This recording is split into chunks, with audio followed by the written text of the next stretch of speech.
Ladies and gents, boys and girls, welcome. Wednesday, August the 30th, 2023. Hope you're all doing well. Chris Phillips here, your host of the Daily Crow of the Spurs Up Show. And we have got a jam-packed show for you guys today here on this hump day, here on this game day eve, by the way, of week one as we prepare to really kick off the 2023 college football season. I see Austin Gregory, Jay Shock, Brian Dean, Spur Your Enthusiasm, Bruin Nation, Peyton Smith.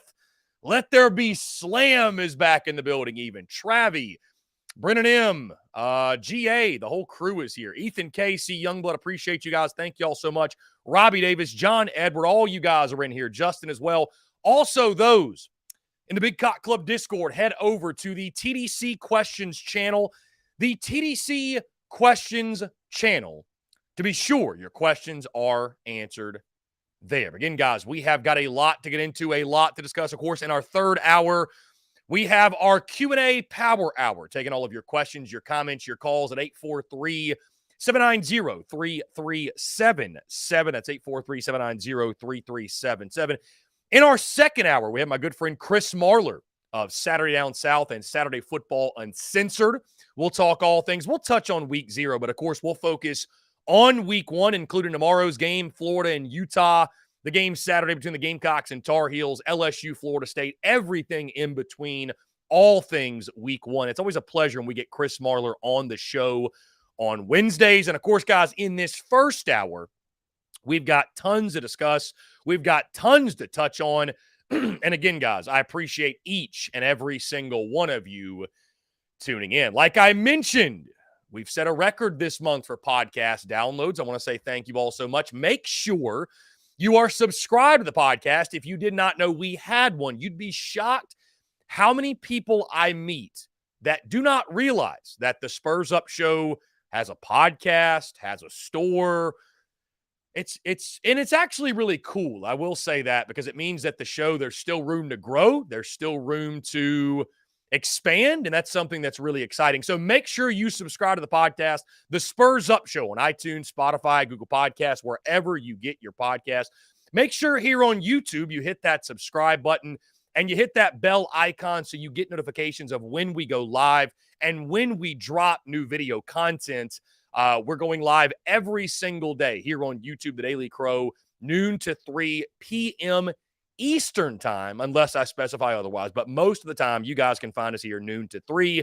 And I'm always posting the links and letting you guys know, excuse me, exactly what is going down. Either way, really excited to chat with each and every single one of you guys. Let me say this, by the way, and I will have more information to follow this and probably the coming week and a half or so.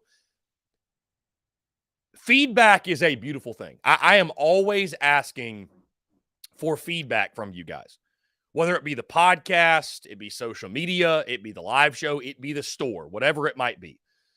Never stop giving feedback because it helps me exponentially in regards to decision making, and because the customer experience truly is my number one concern. It is the number one thing that we are focused on here.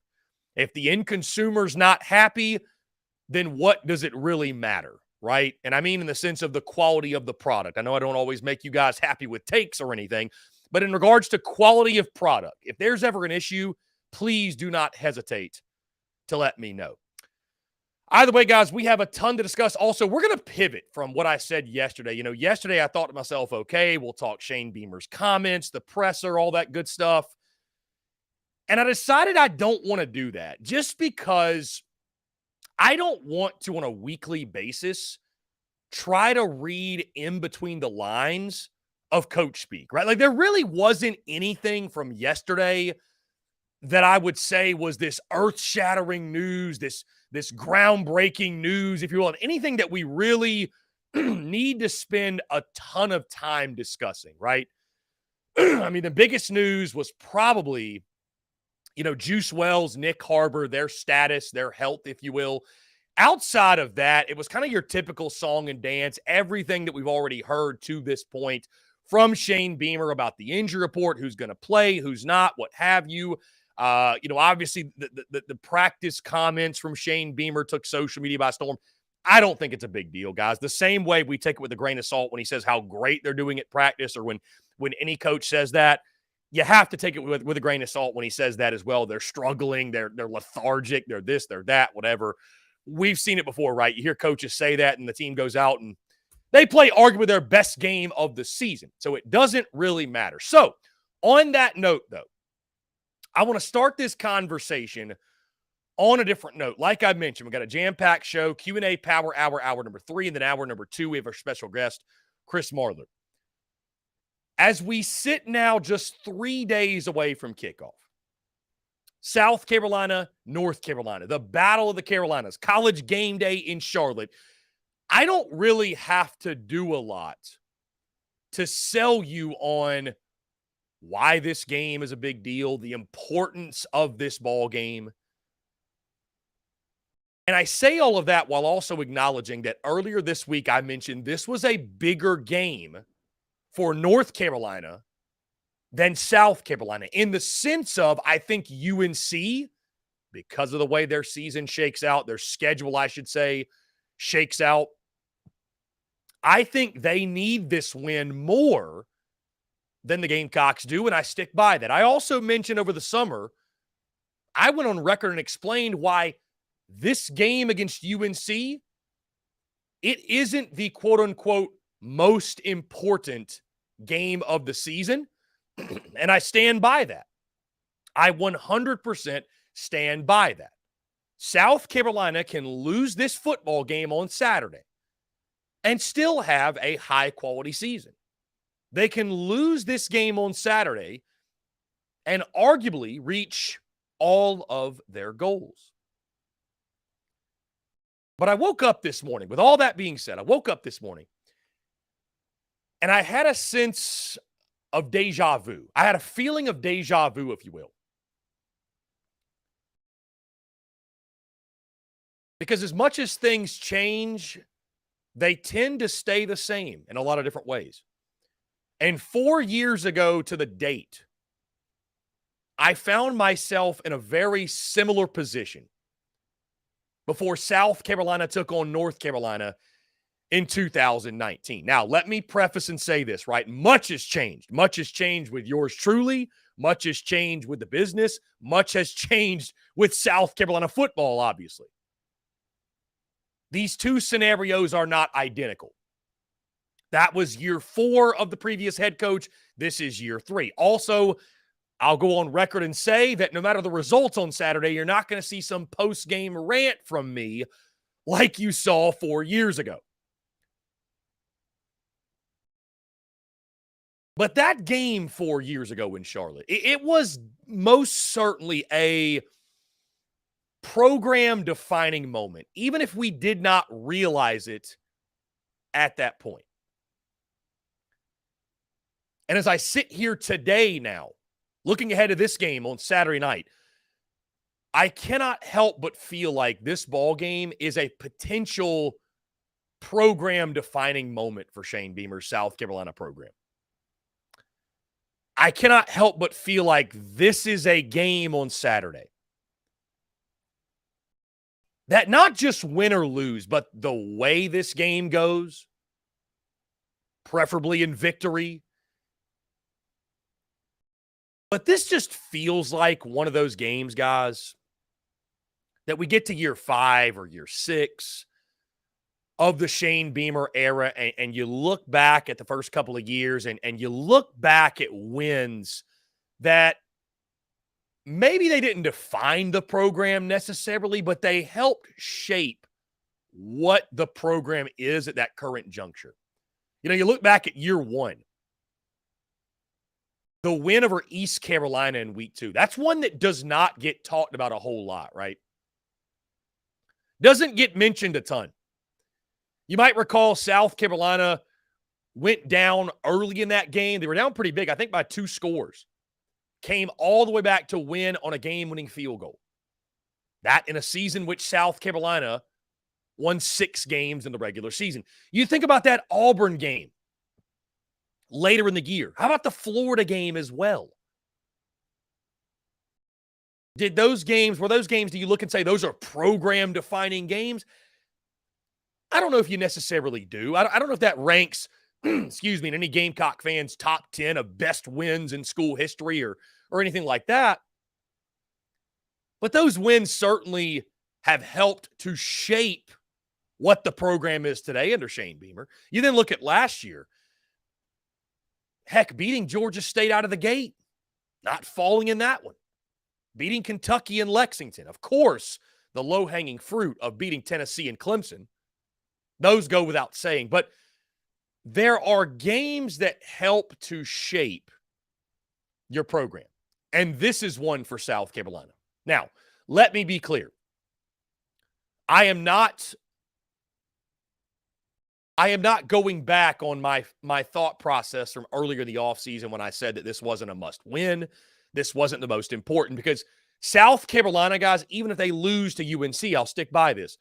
If they beat a Georgia, let's say, something crazy happens, Gamecocks upset the Dogs like they did back in 19. Well, nobody's going to really care about the UNC game anymore, right?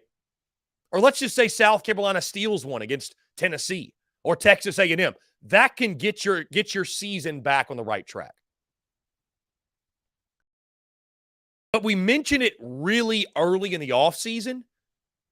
And for one reason or another, it was a conversation I sort of went away from. The importance of winning 8 games this season. Now, let me say yet again, if you go 7-5, it doesn't mean that your program's headed down the tube or this season was a failure. I want to make that very clear. But the significance of stacking 8-win seasons back-to-back, I do not think it can be overstated. When you think about what has plagued South Carolina football for over 100 years, it's not lack of great players here and there. It's not lack of great seasons here and there. It's not lack of spurts of greatness. It's consistency. It's consistency or lack thereof. That's what's really hurt South Carolina. As soon as the Gamecocks take 2 steps forward, they take 3 steps back. It has felt over the years at least. And I think if you're going to get to the 8-win mark or more, God forbid, but if you're going to get to 8 wins, if you're going to match last year's win total, even the most optimistic of Gamecock, I don't think anybody sees a path to that 8-win mark without winning this game. And we've heard it from different folks, guys, the importance of year 3 and popping off in year 3 and that sort of being your breakout season. Look at all the hype Florida State's getting right now. Isn't it crazy? But you know why? Florida State popped under Mike Norvell. I see folks complain all the time about lack of respect. Why do we not get any respect? Well, guys, the reason is this, because during South Carolina's football history, there has been no consistency. South Carolina was getting respect back when Steve Spurrier was the head coach and they went to the SEC title. Then South Carolina won 11 games. Then they won 11 games again. South Carolina, you go back and look, the Gamecocks, I believe, were picked to win the SEC East in 2014. Respect was not a problem. You know why? Because there was consistency. There was a consistency in the program at that point that we had never seen before. And unfortunately, we know what happened in 2014 and shortly thereafter.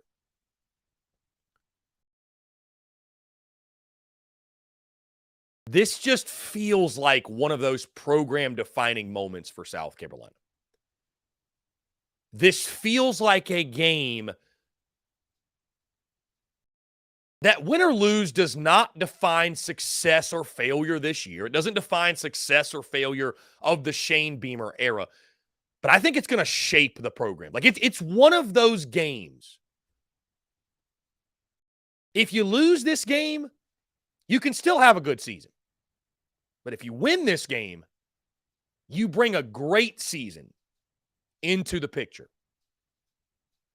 And if you want more respect, if you're a fan and you want the Gamecocks to get more hype, if you want to continue to change the narrative of your program, you beat North Carolina, you translate that into an 8-win season, all of a sudden 8 wins is the new floor in Columbia. The perception of your program changes. It changes amongst the fan base. More importantly, it changes nationally. And even more importantly, it changes in recruiting. But there's no path to 8 or more wins without getting this one on Saturday. And I recall where I was game day eve in 2019, and I'm sure many of you felt the same way, high hopes and aspirations and dreams. And because let's face it, we hindsight's 2020. We all still had hope and belief that that era of Gamecock football could turn into what we're hoping this era is hopefully going to be. And I'm not saying that the same result will happen if Saturday doesn't go the way we hope. I'm not saying that at all. I think we all believe, we all feel, we all know that South Carolina football is in much better hands than it was at that point. But the point stands of, while this may not be a make or break game for the season, while I may not be willing to label it the most important game, it's a massive football game. It's massive for UNC also. We've already talked about that. But this is a massive football game. When you talk about minor victories, you add up those small wins, and at some point you have your grand result. You have the big result waiting for you at the end. I think for that end result to be what South Carolina fans desire it to be, this is a game you need to get. And when you look at it just in the scope of this season, guys, fairly or unfairly, guess what? All we've been talking about is the end of last season. Tennessee, Clemson, and even the Notre Dame game. You need to beat North Carolina to show that that was legit. Fairly or unfairly, this is the thought process. You need to win this game against UNC. You need to hit the ground running to show, hey, that wasn't just a flash in the pan. We didn't just get lucky. That's who South Carolina football is now. The problems have been fixed. You have that opportunity on Saturday in Charlotte. And I'll say again, while this may not be, in my opinion, the most important game of the 2023 season, this is a massive game and a potential program-defining moment for Shane Beamer. Guys, let's jump into our first break of the day. On the other side, we'll keep the conversation rolling here on this Wednesday. You're tuned in to the Daily Crow. The Daily Crow is brought to you by our friends at Carolina Cigars. Carolina Cigars has been in operation since 2008, recently taken over by the Peterson family in 2020. Whether you're new to the cigar scene or whether you've been enjoying cigars your entire life, Carolina Cigars has the expertise and knowledge to make your visit to their shop enjoyable. Stop by for a fine cigar and experience their classic cigar lounge where people come together, share conversations, and become friends. So if you're into cigars and you're on Hilton Head Island, you really do need to go by and see them. They offer same-day shipping nationwide, free delivery island-wide for weddings and all special occasions. They're also proud to offer premium cigars at 9 outside humidor locations around Hilton Head Island, and they have special events throughout the year as well. They want to talk to you. They want to engage. They want to share with you their cigar selection they're very proud of and their beautiful cigar lounge. When you're in the Low Country, there's only one place for cigars. That's Carolina Cigars, and there's only one place I get my cigars. That's Carolina Cigars, Hilton Head Island's premier cigar merchant. Come and share your passion. It's all here at Carolina Cigars. Give them a follow on Instagram at Carolina_cigars, or give them a call today at 843-681-8600. That's 843-681-8600. Smoke them if you got them, and tell them that Chris from the Spurs Up Show sent ya. Daily Crow is also sponsored by Rhine Law Firm, LLC, principally managed by James R. Rhine Jr., located at 1350 Ashley River Road, Suite 650, Charleston, South Carolina, 29407, serving the greater Charleston area.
Marshall Dougie, ho.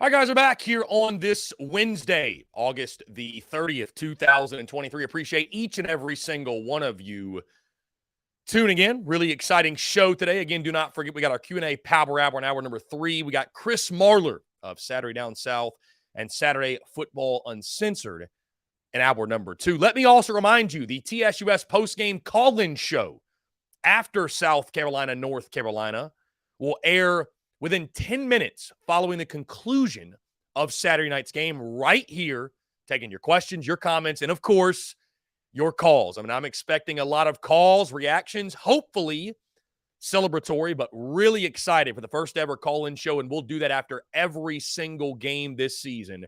And I want to hear from you, man. It's going to be a lot of fun.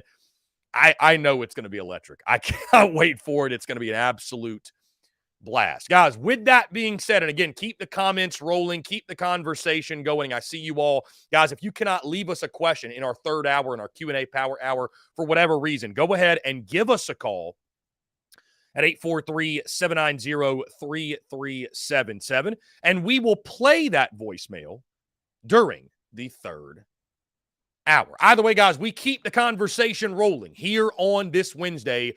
And this is something we will do on every single game week Wednesday. In the preseason, we love to talk position units and give grades for those and break those down. And I figured, why not bring that into game week as we break down these teams and give you guys a better understanding of who has the advantage at each position unit going into the game on Saturday. So without further ado, that's exactly what we're doing. Who has the advantage between South Carolina and North Carolina? And we break this down as such: quarterback, running back, wide receiver, tight end, offensive line, defensive line, linebacker, DB, kickers and punters, and coaching, all the way down the list. And we're either going to pick the UNC side or whoever South Carolina's playing, the Gamecock side, or we're going to do a push, which would be a tie. So going down the list, our position unit comparison, who has the advantage on Saturday night in Charlotte? We will start at the quarterback position. And this is one that was really tough for me, guys. It was. Because when Spencer Rattler is at his best, I would argue his ceiling is higher than that of Drake May. But it's not the ceiling that I'm concerned with. It is the floor. It's not the brilliance I am concerned with. It is the inconsistency. And we saw far too much of that from Spencer Rattler a season ago. Now, many of you will try to convince me, Chris, that was with the Marcus Satterfield playbook. Things have changed. The offense is just going to pick up right where they left off from the end of last season. And Spencer Rattler is going to be one of the best quarterbacks in all of college football this season. And you know what? You may be right. But I have to see it. We get so lost talking about Spencer Rattler in that Tennessee game last season. 6 touchdowns, no picks, 430 or so yards in that game. He was brilliant, arguably the best quarterback or best performance by a quarterback in school history in an individual game. But I've said this many times, and I'll say this again. I think the game against Clemson at the end of last season much more defines who and what Spencer Rattler is. He was brilliant, right? 72-yard touchdown pass to Juice Wells, put his shoulder down for the touchdown run, had the great 4th down conversion, back of the end zone, hits Juice Wells yet again for the score. He was magnificent at times. But you can't also forget, pick 6 to start the game, a costly red zone interception. And after a couple of years in college football, guys, I think we have to acknowledge that's just who Spencer Rattler is. I don't think it's fair to say coming into this season that all of a sudden he's turned some corner and we're going to see Spencer Rattler put up 38 touchdowns and 5 interceptions. I just don't think that's who he is right now. I don't think that's who he is going into most likely his final season of college football. When he's at his best, he's one of the best quarterbacks in the country. When he's not, who knows? And that can win a lot of ball games for South Carolina, that gunslinger type of mentality. But while the ceiling is up here, the floor is what concerns me. You then look at Drake May, ACC Player of the Year last year, single-digit interceptions. He can also run the football. He led UNC in rushing yards, which speaks to the running game. We'll talk more about that in a second.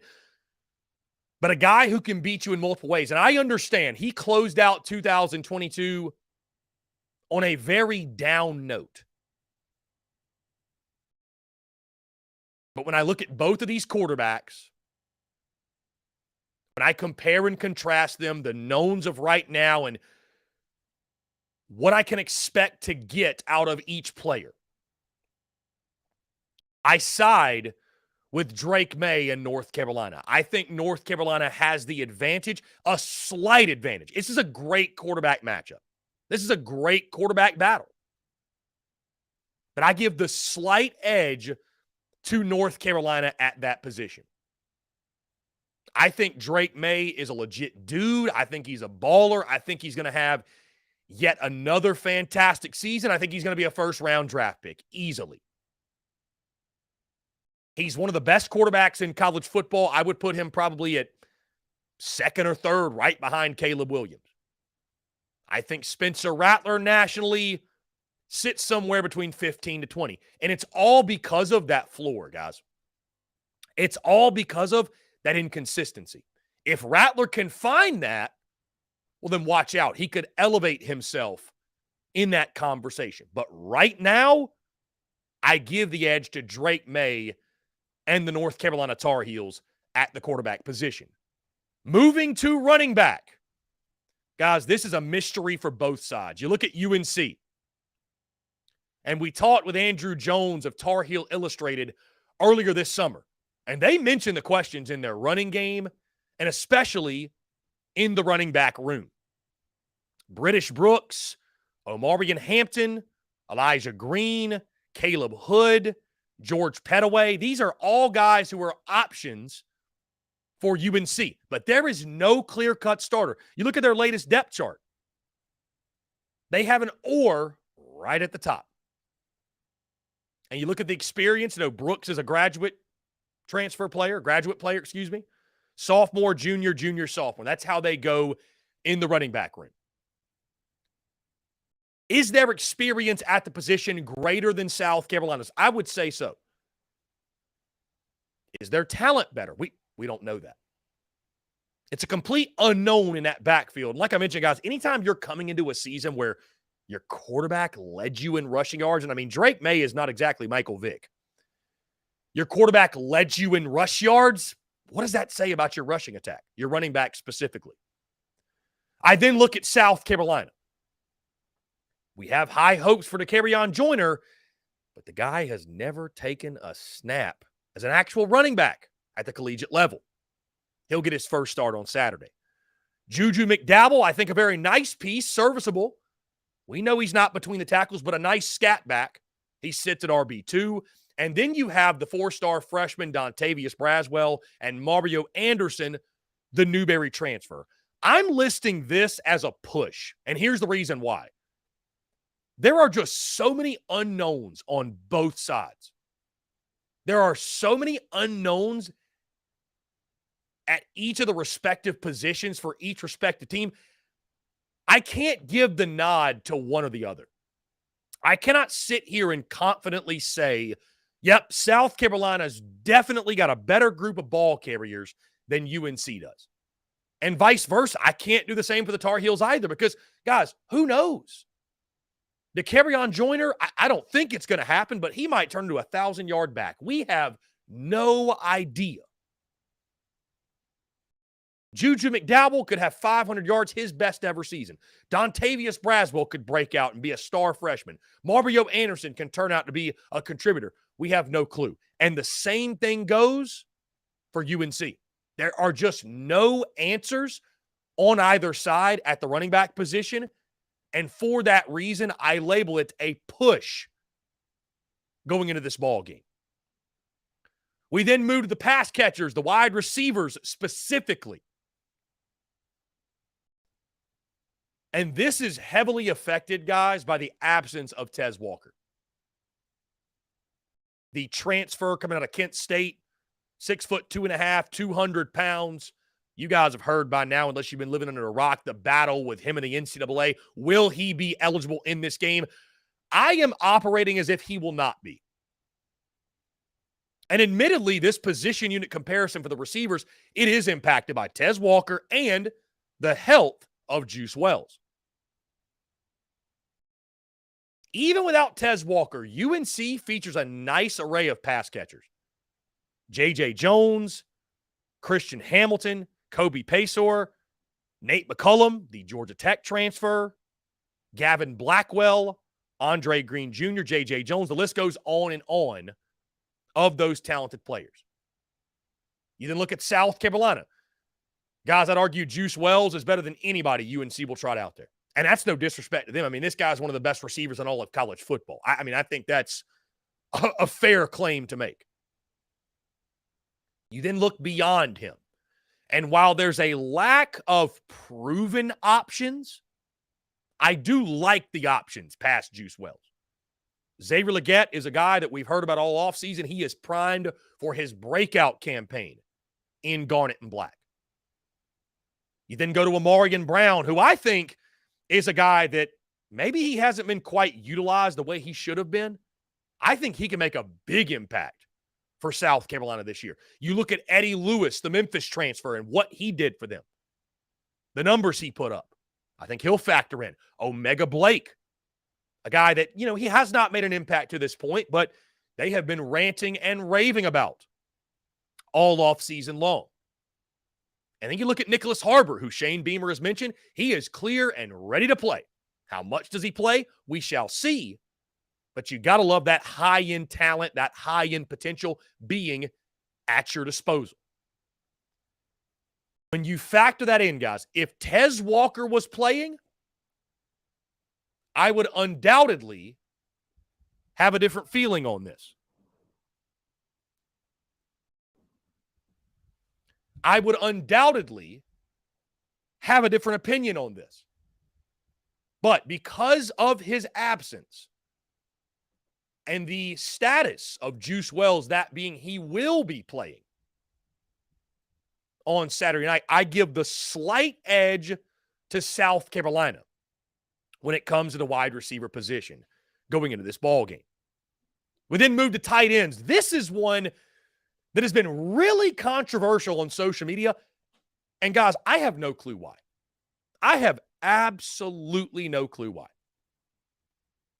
You look at North Carolina's tight ends. John Copenhaver, Kamari Morales, and Bryson Nesbitt are their top three returners. Junior, graduate, and a junior. All guys who have spent multiple years at the University of North Carolina. Listen to these stats really quickly. Listen to these stats. UNC's top three returning tight ends. These were their statistics at North Carolina last year. 78 catches, 1,087 yards, and 8 touchdowns. Here's South Carolina's top three tight ends, none of which were on the Gamecocks roster last year. But either way, this is how they fared. 46 catches, 569 yards. They did have 12 touchdowns, thanks to Joshua Simon hauling in 7 touchdown catches at Western Kentucky. Here's why I give the edge to North Carolina. As I just mentioned, these players on UNC's roster, guys, they were all here last year. They're all top targets for Drake May that he is very familiar with. He has chemistry with. They've made big plays together. Those numbers of South Carolina's top three returning tight ends, here's a little kicker for you guys. There are only 2 tight ends on this roster who have statistics from last year. The number 3 tight end for South Carolina is Nick Elksness, the Florida transfer. He didn't even play. Played a little bit on special teams. He did not register a stat a season ago. I've got high hopes for Trey Knox. I've got high hopes for Joshua Simon. But Joshua Simon even is a guy that comes from Western Kentucky now to the SEC.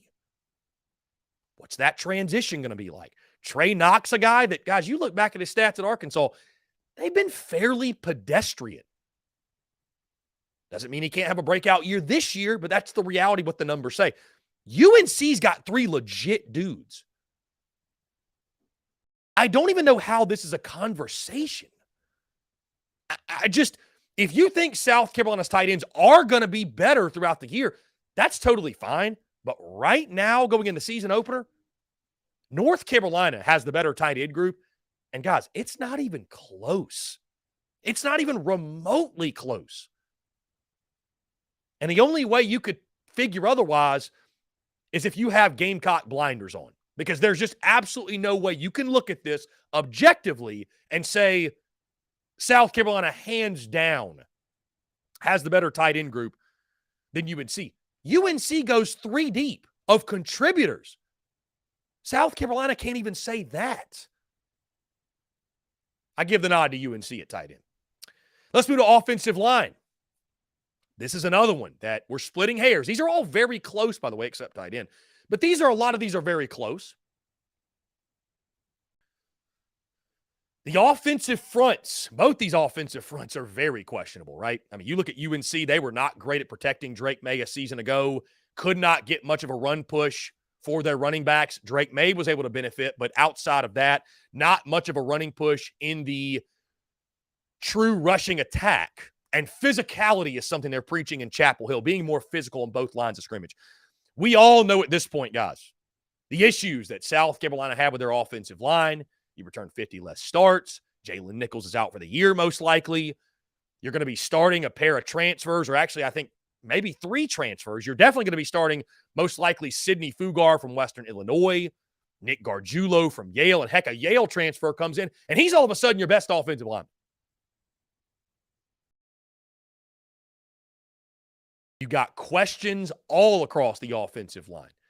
I'm not saying UNC's a top-tier group, but they're better than South Carolina's. I give the nod to North Carolina's offensive line ever so slightly because you look, both these teams were very similar in regards to sack rate percentage. Neither were great at protecting the quarterback, but UNC was about 40 spots ahead of the Gamecocks when it came to rushing offense, right? And so while they were not great, they were better than South Carolina. And you look across the board, a lot of returning experience for the Heels. A graduate, a junior, a graduate, a senior. They're a veteran group. They're an experienced group. They may not be a great group, but I think they have less question marks than South Carolina does. I give the nod on offensive line to UNC. Let's move to the defensive side of the football. Defensive line. This is an area and the defense as a whole, but it was a eyesore for UNC last season. I mean, they were the worst practically in everything on defense. Rushing defense, passing defense, pressuring the quarterback. You look at all the numbers. There are no numbers that positively support anything UNC did on that side of the ball. They're listed starters right now. Miles Murphy, who's a solid player.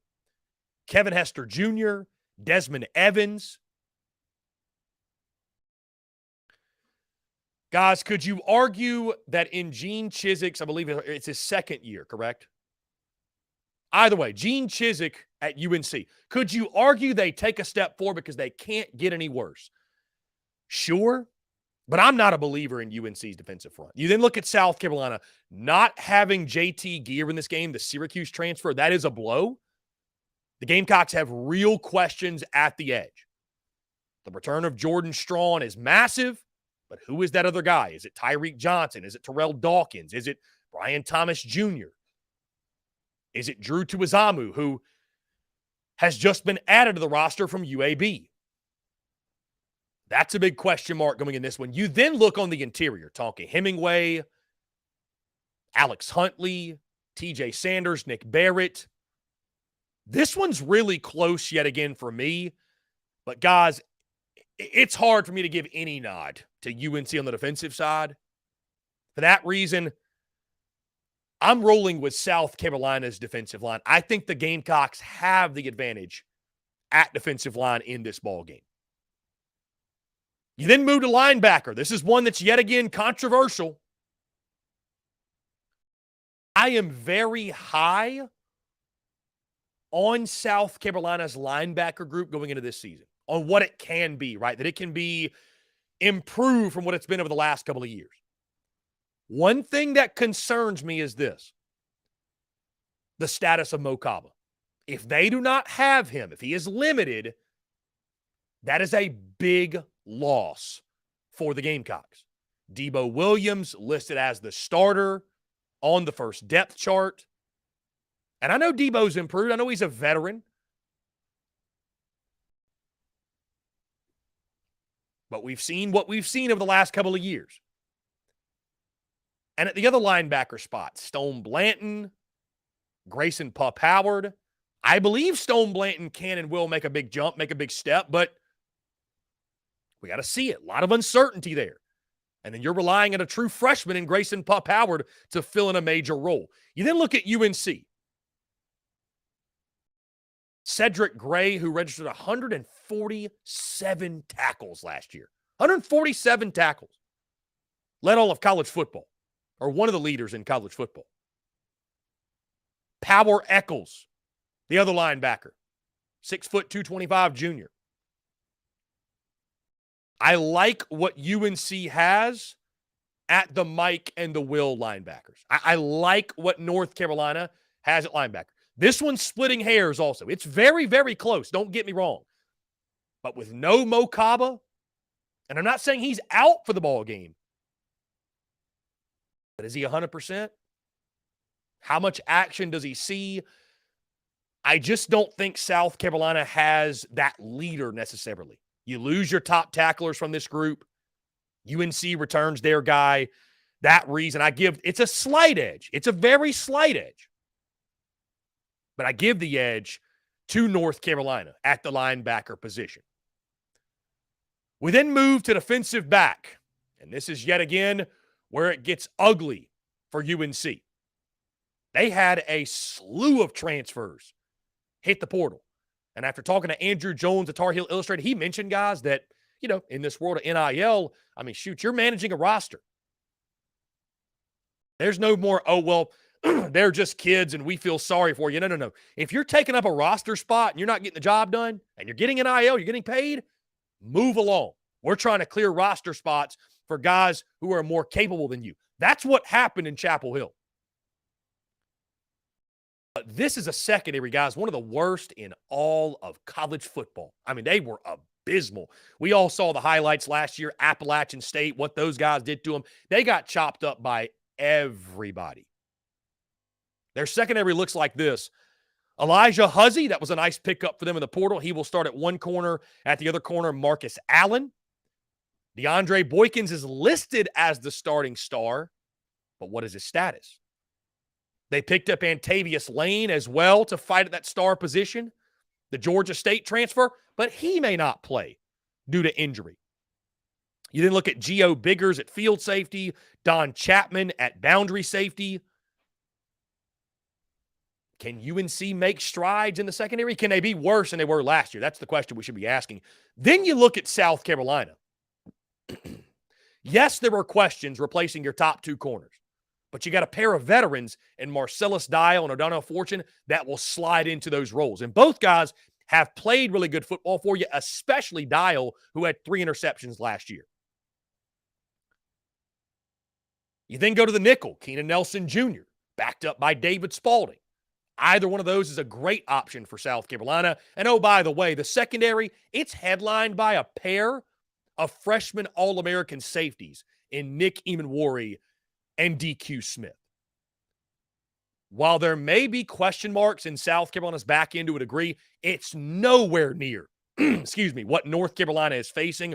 For that reason, I give South Carolina the nod at the defensive back position heading into this ball game. We then move into special teams, kicking and punting. I don't think I need to spend a ton of time on this one, guys. North Carolina, to be fair, they put a lot of focus and emphasis in their special teams, but it's beamer ball to the moon. And you're not going to find, guys, a better kicker-punter duo in all of college football than Mitch Jeter and Kai Kroger. You also think about the return game, what Xavier Legette does for you in that regard. And then you look at the punt return game, and I think South Carolina will be vastly improved there with Amarian Brown and Eddie Lewis. I give South Carolina the nod, and it's not even close. And guys, not to play spoiler, but that's most likely going to be the scenario for most every single game because the Gamecocks have the best special teams in all of college football. Finally, we view coaching. And here's what I want to preface when I talk about coaching, guys. And here's what folks need to understand. It's not just head coach versus head coach. This is taking into account the entire coaching staffs. It's not just head coach on head coach. This is taking into account both coaching staffs in their entirety. You go down the list. Shane Beamer in his third year against Mack Brown, who is a college football Hall of Famer. Pair of new OCs in this one as well. Really intriguing, right? Dowell Loggins and Chip Lindsey. You then look at DC's Clayton White and Gene Chizik. Special teams coordinators, Pete Limbo, and admittedly, I don't know UNC's special team coordinator. Isn't that a shame? Either way, doesn't really matter.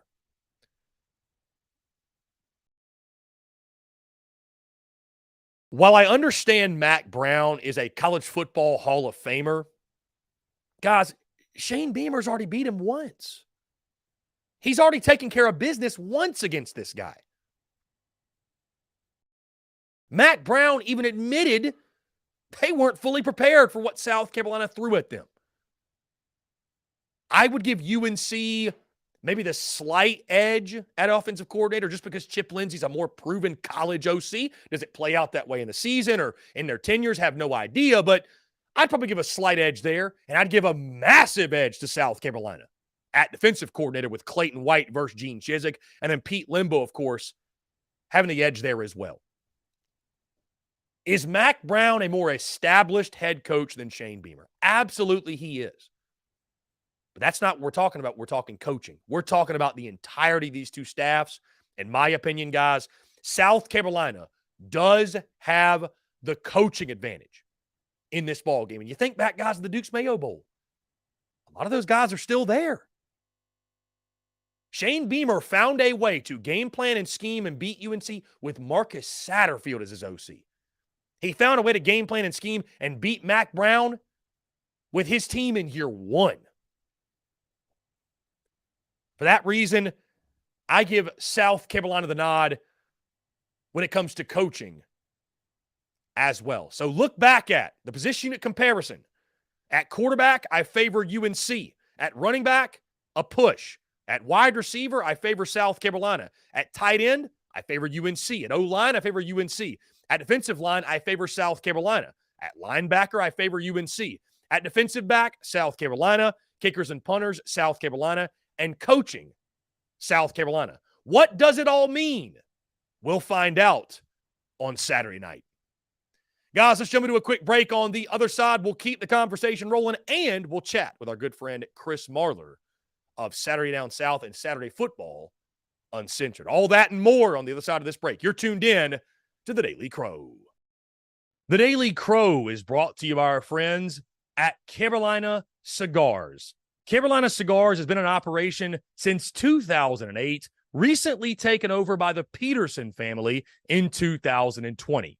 Whether you're new to the cigar scene or whether you've been enjoying cigars your entire life, Carolina Cigars has the expertise and knowledge to make your visit to their shop enjoyable. Stop by for a fine cigar and experience their classic cigar lounge where people come together, share conversations, and become friends. So if you're into cigars and you're on Hilton Head Island, you really do need to go by and see them.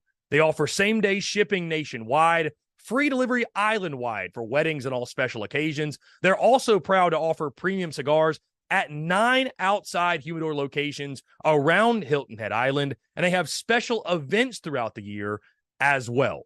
They want to talk to you. They want to engage. They want to share with you their cigar selection they're very proud of and their beautiful cigar lounge. When you're in the Low Country, there's only one place for cigars. That's Carolina Cigars. And there's only one place I get my cigars. That's Carolina Cigars, Hilton Head Island's premier cigar merchant. Come and share your passion. It's all here at Carolina Cigars. Give them a follow on Instagram at Carolina_cigars or give them a call today at 843-681-8600. That's 843-681-8600. Smoke them if you got them and tell them that Chris from the Spurs Up Show sent ya. Daily Crow is also sponsored by Rhine Law Firm, LLC, principally managed by James R. Rhine Jr., located at 1350 Ashley River Road, Suite 650, Charleston, South Carolina, 29407, serving the greater Charleston area.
Muscle Dougie, ho.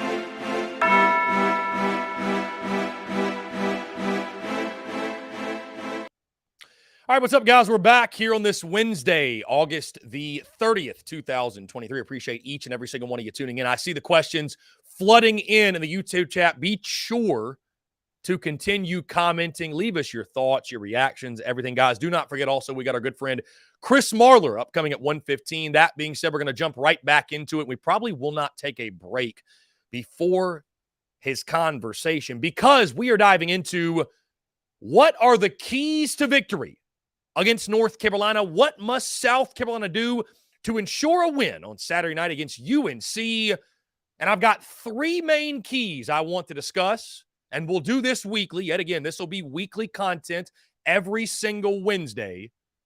My keys to victory. And this weekend, it is the North Carolina Tar Heels. You look at this matchup, everyone wants to discuss Spencer Rattler against Drake May, the quarterback battle, which quarterback can outduel the other. But are we spending enough time talking about what South Carolina's defense specifically needs to do? And I've heard the word overrated thrown around a lot about Drake May and that, he's no good and look at their schedule, this, that, whatever the competition. Guys, Drake May's a dude. Bottom line, point blank, end of story. He is a legitimate ball player. And it will take a great defensive effort from South Carolina to slow him down in this game. My first key to victory, South Carolina has got to find creative ways to make Drake May uncomfortable. Everybody wants to talk about his passing ability, and certainly that's what he's known for. But you look back at what Drake May did last season with his legs. Guys, he led North Carolina in rushing. Nearly 700 yards on the ground. And we've talked about South Carolina's edges a lot this preseason.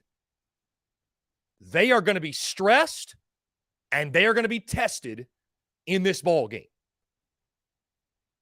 You could look at Jordan Strawn as one of the key players in this one. It's unfortunate the injury of JT Gear because he's another guy I think could have been a major factor in this ball game. Who steps up at the other edge? Is it Terrell Dawkins? Is it Tyreek Johnson? Is it Brian Thomas Jr.? Is it Tuizama, the new guy from UAB? South Carolina has to find a way to, number one, be disciplined off the edges. How many times last year did we see South Carolina not be disciplined, crash off the edge, and it's an outside run for a 10 or 15-yard gain? How many times did we see that, guys? Far too often. That's for sure. Drake May has shown one of the things that makes him so good is if it's not there, he can get outside the pocket, he can extend the play, and he can make something happen with his legs. South Carolina's got to find a way to limit that. And, of course, the pass rush. Getting after Drake May is of utmost importance. Because I like South Carolina secondary. You like South Carolina secondary. But anytime you're breaking in a new pair of corners, replacing a pair of guys who are NFL caliber type of dudes, it's a question mark, and it's something you're keeping an eye on. And as we mentioned, Tez Walker more than likely is not going to play, but UNC still has a very capable wide receiver room and group of tight ends as well. You've got to find ways to get Drake May out of his rhythm. It's like a starting pitcher in baseball, right? If you're going to get them early, because once they get settled in, it's really tough to knock them out of their flow, right? Heck, we've seen it with Spencer Rattler before. When he's allowed to settle in, good things typically happen. South Carolina from the jump needs to be on the attack. Whether that's dialing up exotic blitzes, whether that's finding a way to get a pass rush. First game for Travion Robertson, by the way. We've talked about the influence of the late, great Brad Lawing and how listening to Coach Lawing talk about pass rush, guys, there's a lot more that goes into it than just, okay, pin your ears, rush the quarterback. It's done. No. It's a science. How you position this guy with that guy and flip this guy on that guy and stunt this guy on that guy. There is a whole science of the pass rush. So you don't have to dial up a blitz, but you've got to find a way to at least make the pocket chaotic. If Drake May is allowed, as much as I like Nicky Memori, DQ Smith, as much as we like the secondary, you and I both know if Drake May is allowed to sit back there and be comfortable and, make his drop and get 3 to 4 seconds to throw, it's more than likely going to be a very long afternoon for the Gamecocks defense. It's going to be a very long afternoon for South Carolina secondary. And you may get in a position, if that happens, where you really do have to go score for score with the Tar Heels. Be disciplined off the edge. Don't let him beat you with his legs. Don't let him extend plays. Don't let him pick up key first downs. And pass rush. Disrupt Drake May. Make him uncomfortable. You'll give yourself a chance defensively if you do so. My second key to victory against North Carolina, and we're flipping to the other side of the football. So many question marks for South Carolina in this one offensively, right? From the standpoint of the Dowell Loggins era officially getting underway. What is the offense exactly going to look like? How does South Carolina handle question marks on the offensive line, in the running back room? Which version of Spencer Rattler do we get right? Like, there are so many questions. And a lot of folks ask me, Chris, what do you specifically want to see from the offense? How do you want to see South Carolina attack UNC's defense? And I finally have an answer. Above all else, we can argue about the margin. Should it be 60-40 pass to run? Should it be 70-30, 65-35? Whatever it might be. Should South Carolina lean on the run more? Percentages aside, my second key to victory, be the aggressor offensively. When South Carolina plays aggressively, when they quote-unquote drop their nuts, as Cam Smith said last year, when they play with nothing to lose, we see what we saw in the last 3 games of the season. Was it always perfect? No. And nobody, I think, is expecting perfection in week 1. But we can live with swinging for the fences and maybe missing every now and then. But being conservative and trying to hit singles and being scared of the big play, it does nothing for you, and it's never done anything for South Carolina. This is a UNC defense that, have they made improvements? Maybe so. Are they going to be more physical up front? Maybe they will. But, guys, how much better can this defense be, really? I mean, really, how much better can this North Carolina defense be? You're going to face much better defenses throughout the 2023 season. You're going to face much better defenses the second you step foot into SEC play. And so, whether it's 50-50, it's 60-40 pass to run, whatever it is, I want to see, and I think South Carolina needs to be on the attack offensively. I'm not saying playing reckless. Don't play recklessly. Because as you notice, I didn't mention, hey, win the turnover battle. Those are kind of things that are obvious when it comes to keys of the game. But I'm not saying play recklessly, because that's when you run into the turnovers and things start to go sideways. A controlled chaos, a controlled and channeled aggression. That's what I most want to see from South Carolina's offense. Push the ball vertically. Use your weapons. Use your speed. Be creative. Don't be afraid to run a trick play. Don't be afraid to be creative with DeCarrion Joyner and Juju McDowell, and maybe we see some Lenoris Sellers, whatever it is. Do whatever you have to do to move the football. Play loose, play free, but most of all, play aggressively. Be the aggressor offensively. My final key to victory, guys, against North Carolina. We hear that term bend but don't break a lot. I know it's one that's like, oh my God, here we go again. It's excruciating, right? Why do we have to bend in the first place? But with the way offenses are now, guys, and as good as North Carolina is on that side of the football and Drake May, you kind of have to factor you're going to give up something to these guys, right? They're going to get theirs. But controlling the red zone, it is my final key to victory, and it is pivotal when you factor this in. North Carolina struggled mightily in the red zone a season ago. For as good as their offense was, in the red zone specifically, they ranked 108th in scoring and 122nd in red zone trips. In rushing, excuse me, I mentioned that. Forgot to mention that part. 108th in scoring and 122nd in rushing in their red zone trips in 2022. In a game like this, guys, where it's a coin flip game, it's a swing game, it could go either way. Steve Spurrier used to say it all the time. Kicking field goals is how you lose ball games. Scoring touchdowns is how you win them. He hated kicking field goals. If South Carolina is able, because there are questions defensively, but if you're able to stiffen up, toughen up, take advantage of UNC's red zone woes from last season, it's going to go a long way in you winning this football game. You can survive holding UNC to 3 points every trip. That is a win for your defense. And they've already shown you last year this was a deficiency for them. This was a problem area for the Tar Heels. On the flip side, South Carolina, again, controlling the red zone. Finding ways to run the football when you have to run the football.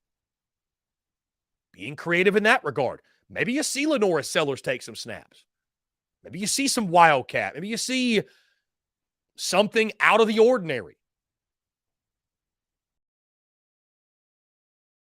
But turning red zone trips into touchdowns when you have the football and keeping UNC out of the end zone, forcing them to kick field goals when they have the football is pivotal. North Carolina, again, ranked 108th in scoring and 122nd in rushing in their red zone trips a season ago. If you can expose that deficiency, if you can win in the red zone, control the red zone, you give yourself a great opportunity to win this game on Saturday night.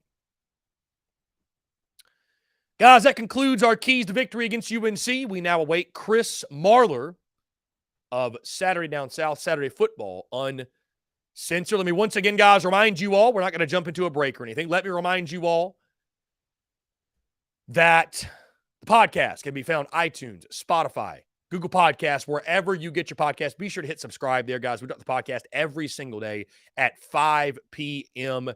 Eastern time. And, of course, you're watching on YouTube. Make sure you hit that subscribe button, hit that bell icon so you get notifications of when we go live and when we post new video content. That being said, guys, I've actually had a change of heart. We are going to jump into one quick break just to break this thing up. And when we return, Chris Marler of Saturday Football Uncensored, Saturday Down South, he will join the show to talk all things week 0, week 1, and everything in between. Guys, all that and more on the other side. You're tuned in to The Daily Crow. The Daily Crow is brought to you by our friends at Carolina Cigars. Carolina Cigars has been in operation since 2008, recently taken over by the Peterson family in 2020. Whether you're new to the cigar scene or whether you've been enjoying cigars your entire life, Carolina Cigars has the expertise and knowledge to make your visit to their shop enjoyable. Stop by for a fine cigar and experience their classic cigar lounge where people come together, share conversations, and become friends. So if you're into cigars and you're on Hilton Head Island, you really do need to go by and see them. They offer same-day shipping nationwide, free delivery island-wide for weddings and all special occasions. They're also proud to offer premium cigars at 9 outside humidor locations around Hilton Head Island, and they have special events throughout the year as well. They want to talk to you. They want to engage. They want to share with you their cigar selection they're very proud of and their beautiful cigar lounge. When you're in the Low Country, there's only one place for cigars. That's Carolina Cigars, and there's only one place I get my cigars. That's Carolina Cigars, Hilton Head Island's premier cigar merchant. Come and share your passion. It's all here at Carolina Cigars. Give them a follow on Instagram at Carolina_cigars, or give them a call today at 843-681-8600. That's 843-681-8600. Smoke them if you got them, and tell them that Chris from the Spurs Up Show sent ya. Daily Crow is also sponsored by Rhine Law Firm, LLC, principally managed by James R. Rhine Jr., located at 1350 Ashley River Road, Suite 650, Charleston, South Carolina, 29407, serving the greater Charleston area.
Muscle Dougie, ho.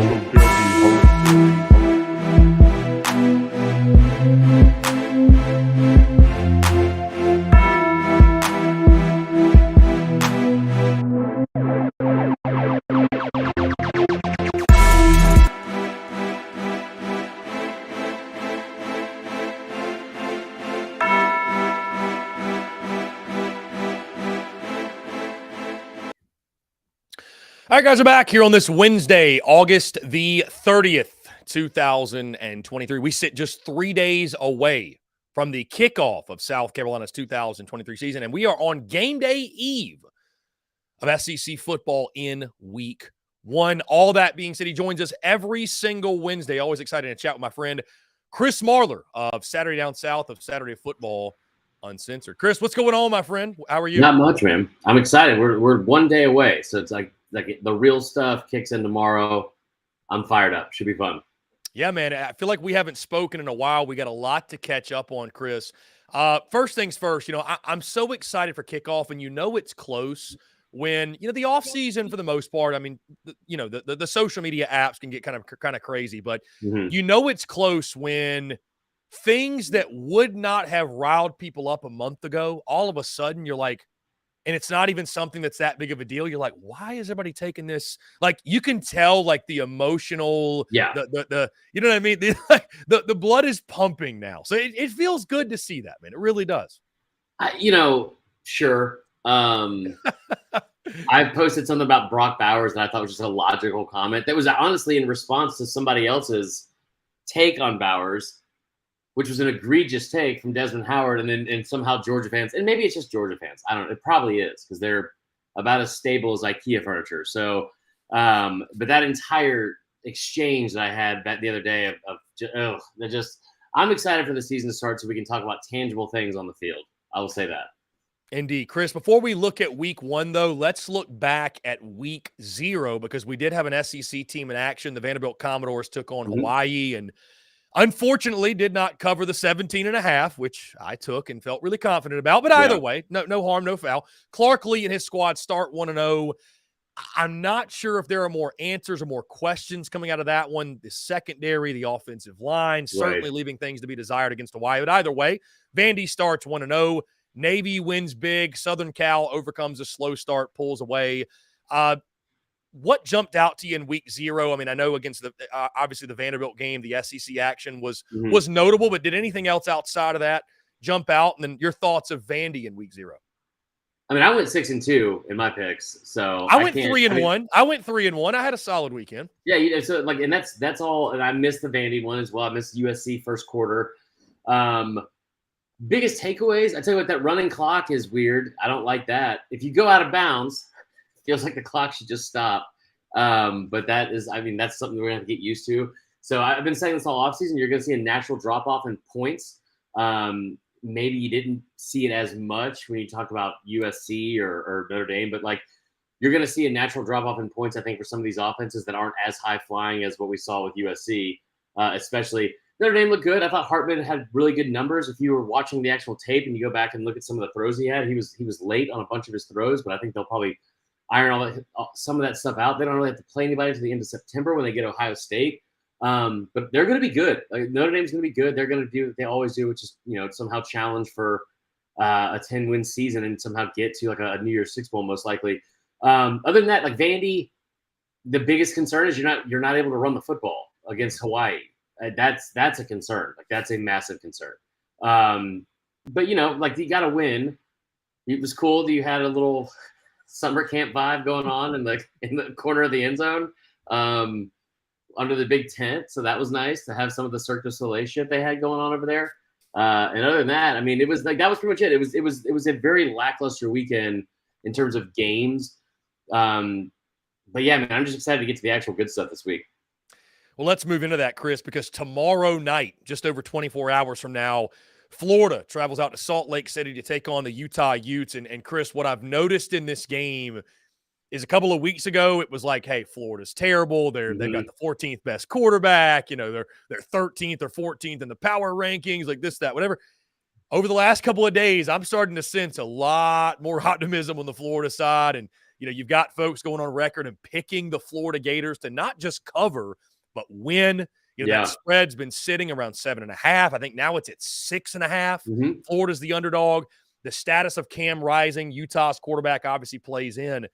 Could Florida actually go on the road and make it back-to-back years beating Utah? I mean, if they did that, your thoughts on the game first off, but if they did that, right, how big would that be for Billy Napier kicking off year 2, a coach that so many have put on the hot seat at that point? So they could. They did it last year. This is kind of the similar thing they had last year. Like the point spread, I believe, wasn't that crazy. Vegas, I always say this, Vegas always knows something. And that line was from 10 down to 6.5, like you said. I wouldn't touch this game with a 10-foot pole just because we don't know what we're going to have with Florida. But you're right about the optimism part too. It's like I've noticed that them and Bama, for whatever reason, the last week, this whole pendulum of optimism has kind of swung in their favor. I get why with Bama. I don't really get why with Florida, but that's good. I mean, that's what you want for Billy Napier going to the year.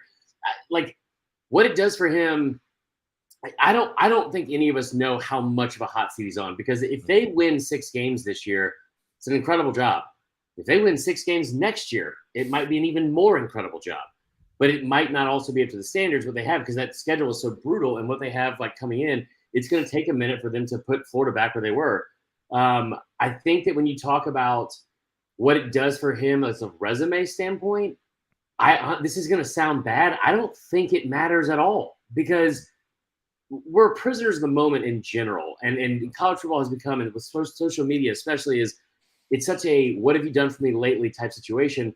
A lot of us remember that Utah game from last year, but a lot of us also remember Florida going 6-7 and getting blanked against Oregon State, until like the last couple of minutes of that game. They could beat Utah and it would be a huge win, but Utah is still probably going to go on and win 8, 9, 10 games. Florida probably isn't. And if Florida wins this game and then loses to Tennessee in a couple weeks and they lose badly, then where are we then? If Florida beats Utah, what do you say their odds are of hitting the over 5.5 and being bowl eligible? Let's see. They've got – I don't know who else is on their non-con besides Florida State. That's a loss, even though I think it's at home. Their odds would be better, but I don't – like – it just doesn't move. They're a team that is going to lose a game they shouldn't. Mm-hmm. And I don't feel like they're necessarily a team that's going to win a game that they shouldn't, like on the other side of that. You know what I mean? Like, I don't think, like, last year they lost to Vandy. Can't happen. Like, I don't think they'll lose to Vandy again, but I didn't think they were going to lose to Vandy last year. So, do they beat Kentucky on the road? Do they beat Tennessee at home? Like, those are games that they have, like, you could circle on the calendar over the last 20 years and be like, that's a dub. I mean, they're 16-2 in their last 18 games against Tennessee. I got some grief last week for bringing up just a factual statement. You go back to 1972, for 51 years, Florida has beaten Tennessee every year but twice. Like, Tennessee's beaten Florida twice in Gainesville in the last 51 years. But I don't know if you circle that and just like, that's a dub. I mean, like, I don't think that's the case now, just because of where the two programs are at. So, I mean, yeah, the odds will go up in their favor or go down in their favor, however you want to look at it. But I don't think it's going to move the needle enough for them to like catch fire, because it comes in a part of the season too where it's like, all right, what does that do for us? Like from a confidence standpoint. By the way, Chris, the other 2 non-conference games for Florida, McNeese and Charlotte. So I doubt they would have much issue there. But to your point, the FSU game being the other. Let's continue talking the action, Chris, from week 1 of SEC football game. We have Chris Marler, Saturday Down South, Saturday Football Uncensored. Before we get into the 2 headliners, if you will, I want to talk Alabama specifically. Obviously, a team you're very familiar with. Nick Saban does not release a depth chart, first time in 17 years. And, of course, everybody reacted rationally to that. Right. But you go into this season opener against Middle Tennessee State, and I'm not sure a game with Alabama and a cupcake will ever be watched as closely as that one will be, because of the quarterback situation. And fairly or unfairly, everyone wants to know, number 1, who QB1 is. Number 2, do they play all 3 guys? How much do they play? What do they do to figure out that situation ahead of the Texas game? So what are you expecting from Alabama in that football game? The latest you've heard on the quarterback position as well, from what I've heard, it sounds like Jalen Milroe will be QB1. But, I mean, what are you expecting? Would you expect all 3 to play? Do you feel like this is almost sort of like a, dare I say, a tryout, or guys trying to fight to win the job? Like, your overall thoughts on Bama's season opener, because they're going to win the game, but the underlying storylines are what make this so interesting. So I think that no matter what, people already have their minds made up because it's Alabama, and I'm just so excited for it. I'm just so excited for it because like here's the thing: if you look at a roster, we do it with Georgia. I hear Aaron Murray. I love Aaron to death. But I hear Aaron Murray talk about all the time, they got to replace a coordinator. They got to start a new quarterback. Well, bro, I mean, if a G was on the helmet, none of us are saying shit, right? Which is crazy to me, because that man on that sideline is 1-4 against Nick Saban in Alabama since he's been the coach there. Like, it usually just takes a backup to beat Georgia if you're Alabama. So trot any of them out there and then just bring in somebody else in the second half and see what unfolds. I don't know. I mean, like, for me, there's so much talent in the room, but it's not Bryce, it's not Mac, it's not Tua, and it's not Jalen. And that's like, I've said this with Clemson a whole bunch. Like, you're going to have at some point, you're going to have some sort of natural drop off in talent and production at that position, just like you had a receiver. You don't have 2 first-round guys. Like, I mean, that receiver room put in 4 first-round picks that were all top 15 overall in like a span of 3 years. I mean, you don't have that right now. But what you do have is arguably the best offensive line in the SEC, if not the country. You have a stable full of backs. It's going to be the deepest they've had in about a decade there. And you've got like 2, 3, 4, 5 guys. You're going to probably play 3 of them. Buckner is not a part of this. Buckner is not going to be a part of this. But like, you got 2 or 3 guys in there. I think Dylan Lonergan, the freshman, is probably going to challenge for reps more than Buckner will. But they're all highly recruited. They're all former top 100, 4-star, Elite 11 type quarterbacks. All of them. And one of them just so happens to be the best athlete on the field the moment he steps on the field, and that's Jalen Milroe. So he'll trot out there. I don't know what his numbers are going to be, but I'm so fucking fired up to see the whole thing because it's like he's going to do something on Saturday that's going to drop everyone's jaw. Guaranteed. He's going to do something, whether it's evade the rush and just take off on a 40-yard sprint where he's outrunning everyone no matter what the angle is on the field. He might throw an interception. I don't know. But I know that no matter what happens, in a lot of the same ways that the Texas game was last year for Bama, my prediction will be this. I said this going last year in Texas. Bama could blow out Texas, or they could barely beat them, or they could lose. And the only reaction you're going to get is going to be this very small, the ceiling is the floor type reaction. People are like, well, they should have beat Texas. They should have done this. Like it is going to be the most like, well, Middle Tennessee sucks. Like they should. We've seen enough. Like we haven't seen enough of this kid. Blah blah. Everything is being based off of the spring game. Like how insane is that to be like, oh, you know what? We already know they're not going to challenge because that quarterback room isn't. Bro, they've won 3 national titles with first-year quarterbacks. The quarterback room wasn't settled in 2016 either. The quarterback room wasn't settled necessarily in 2020 with Mac and Bryce. They're going to be fine. I know that's going to be the most like confirmation bias overreaction possible from fans.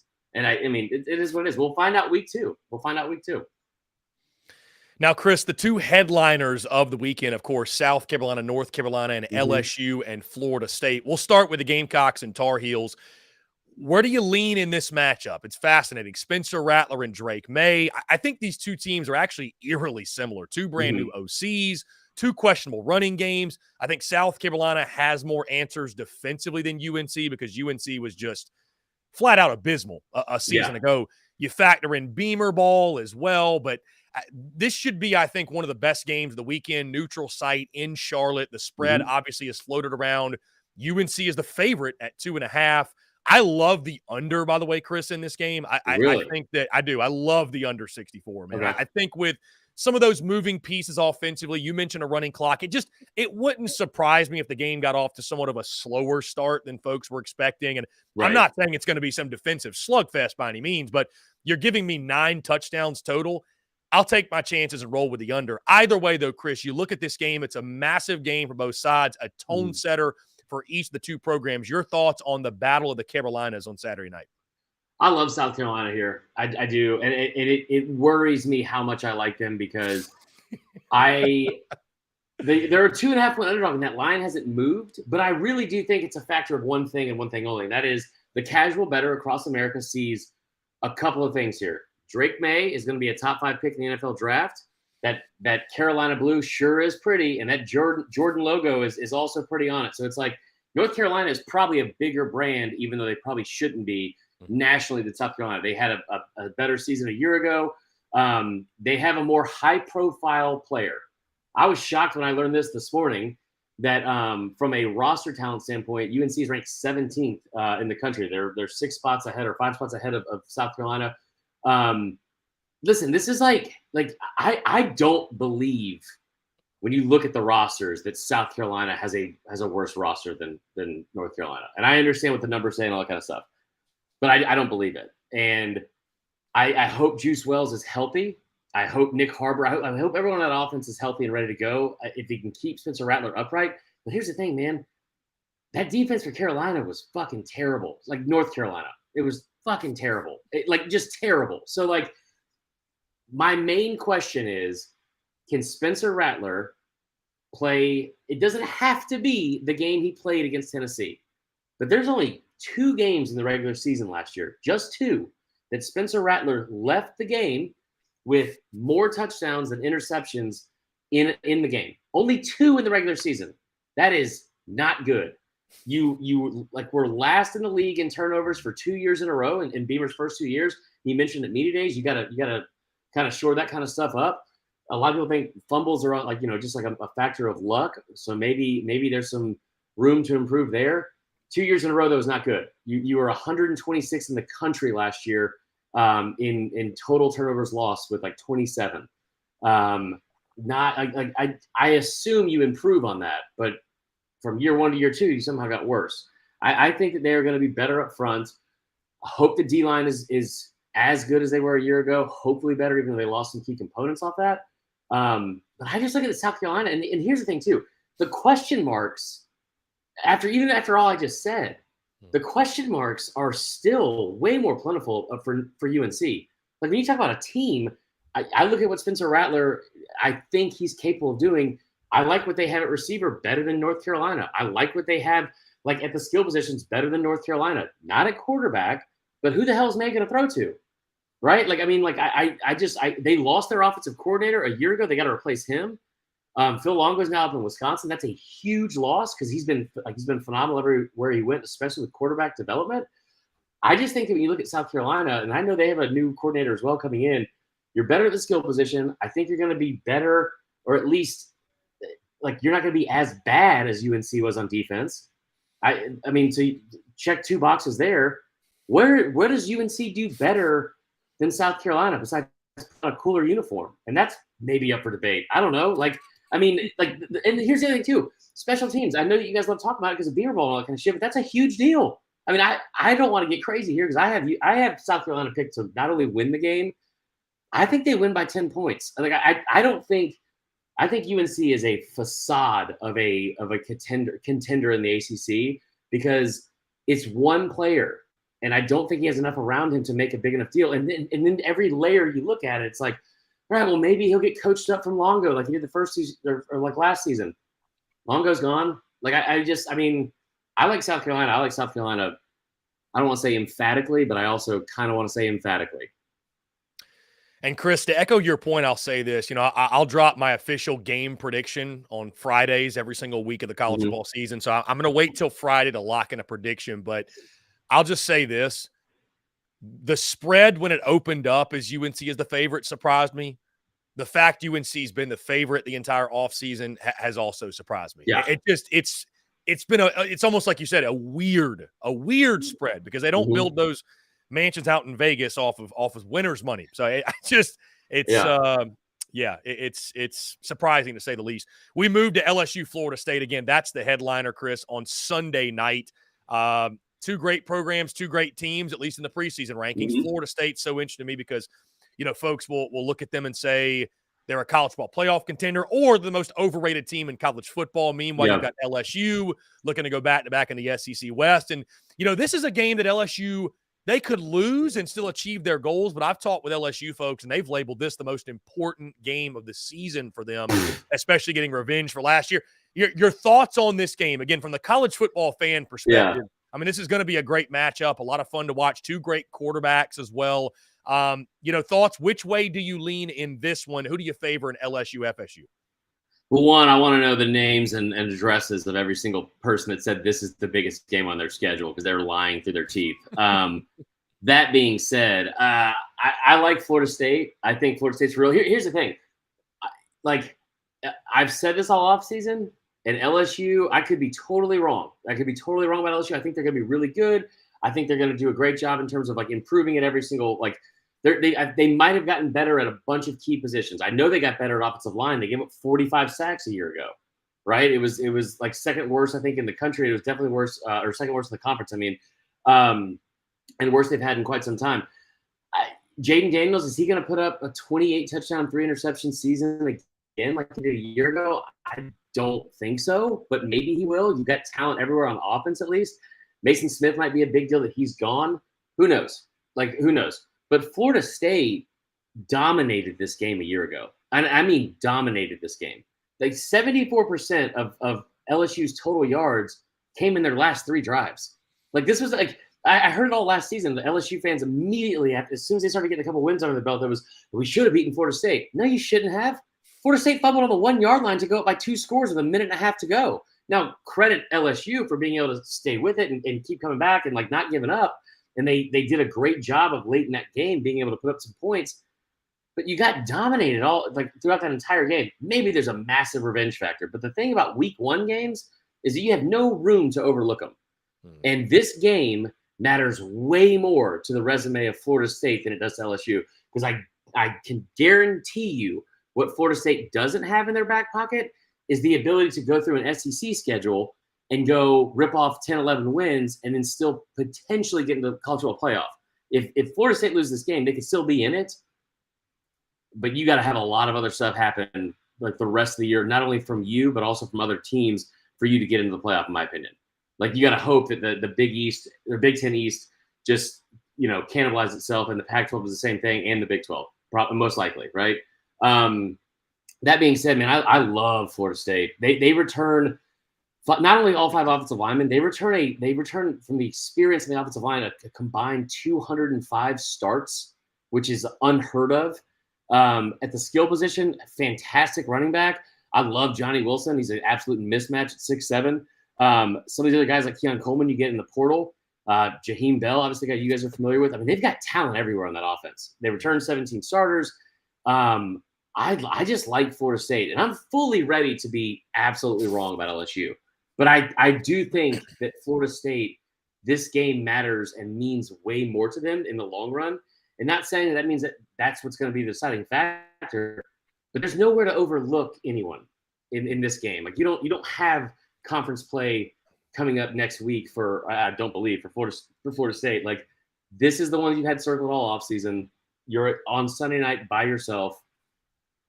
Let's fucking go, man. There's not a game that I have looked forward to more this offseason and wanted to predict less than this game. And I'm so fucking pumped. Yeah, it's going to be a classic, Chris, for sure. The rest of the SEC slate looks like this. Mizzou, South Dakota. Yeah, exactly. Tennessee, Virginia, Kentucky, Ball State, Arkansas, Western Carolina, Ole Miss, Mercer, Auburn, UMass, Mississippi State and Southeast Louisiana, Georgia, UT Martin, Texas A&M, New Mexico, Vandy and Alabama A&M. Do any of those games do anything for you? What are you looking for most? What are you most excited to see outside of the obvious headliners in the SEC, if you will? There's a million ways I'm going to bet Tennessee. It's just, I mean, I haven't seen the props come out yet, like on DraftKings or whichever book I was looking at earlier. They might be out now, like for player props. I just feel like there's a couple of games here that are just locks in terms of like betting and then player props, because there's a couple of teams, and I'll say them, Tennessee and Kentucky, that need to get off to a good start and need to keep that moment. Like Tennessee, you've heard all offseason, they're just going to pick up where they left off despite all the things they lost. Joe Milton, all the pub he's gotten. Like Virginia sucks. Virginia's awful. Awful. If you want like an absolute lock of the week already, Tennessee minus 16.5 in the first half, and Tennessee and Virginia over 12.5 in the first quarter. Locks. Tennessee led the country in first half scoring offense a year ago. Virginia was ranked 129th. So lock that in right away. I think that Joe Milton comes out and puts up at least 4 touchdown passes. I don't know. Like I said, I don't know what his props are yet. I haven't been able to find them. But I think this is a game where Josh Heupel wants to come out and say, all the hype is real. Like, this is how good the offense can still look. Here's how explosive we can be. We're even better at receiver because of the guys who've come in. Oh, by the way, here's what Nico's going to look like. They're going to put up a lot of points on a really bad Virginia team that's battling through a lot of stuff that no other team in the country is really having to go through after what happened to them last year. The other one is Kentucky. Liam Cohen coming back, getting Devin Leary at quarterback. You brought this up at Media Days, and I've been just rattling it off nonstop, is that they had their top 5 pass catchers back. I think it's going to be a massive want from Stoops to come out and show the country, like, hey, or at least the SEC, like, we're back to what we were in 2021. We're back to where we had those two 10-win seasons in 4 years. Like, this is what this program is supposed to be. We're able to run the football. We're not going to have stupid turnovers. Like, this is who we are. And you get Ball State. I mean, that schedule is very easy. It's very easy. So I think those are 2 teams I'm interested to see. And the other one's Auburn. I got UMass plus 35, Marler. Why are you touching that game? It's like I was shocked. 35's a lot. A season opener for a new head coach. That's all I'm saying. Yeah, I'm not touching that. Auburn covering 21.5 in the first half is shocking to me. And like anybody that has ever listened to my podcast or like just see me like go through my picks and stuff like that knows that I'm a massive first half and first quarter better because there's so much money to be made there and the trends and stuff like that. And you don't have to deal with like, oh, this player was out late and like in the game they pulled him out and they were up by this many points, blah blah blah. It's a backdoor cover.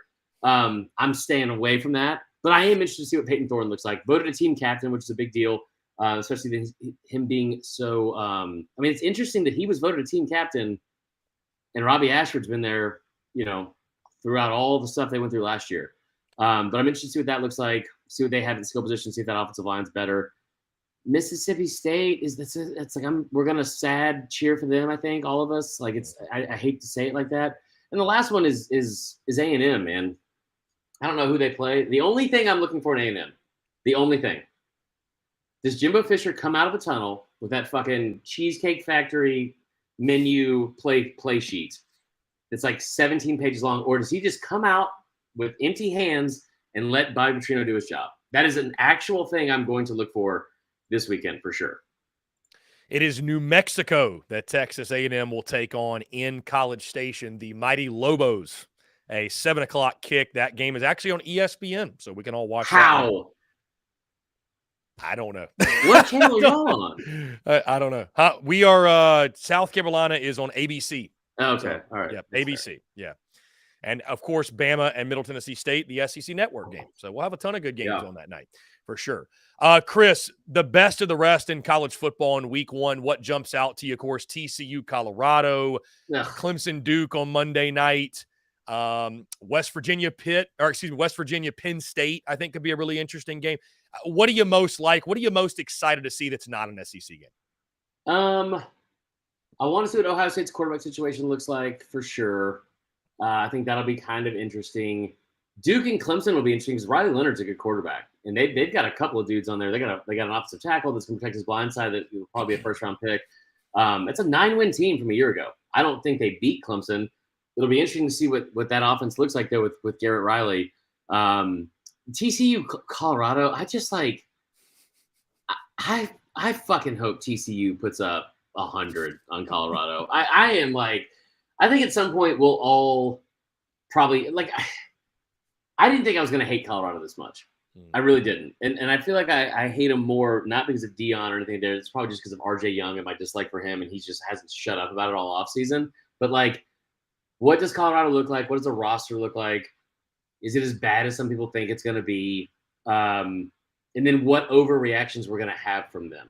Because if they keep it close against a team that lost everyone, it seems like TCU, there are some people that are going to make a really big deal out of that. And I don't know if it's going to matter, but I'm just ready for them to play a fucking game and not have to hear Deion say some other outlandish shit in a press conference and just get to the actual games.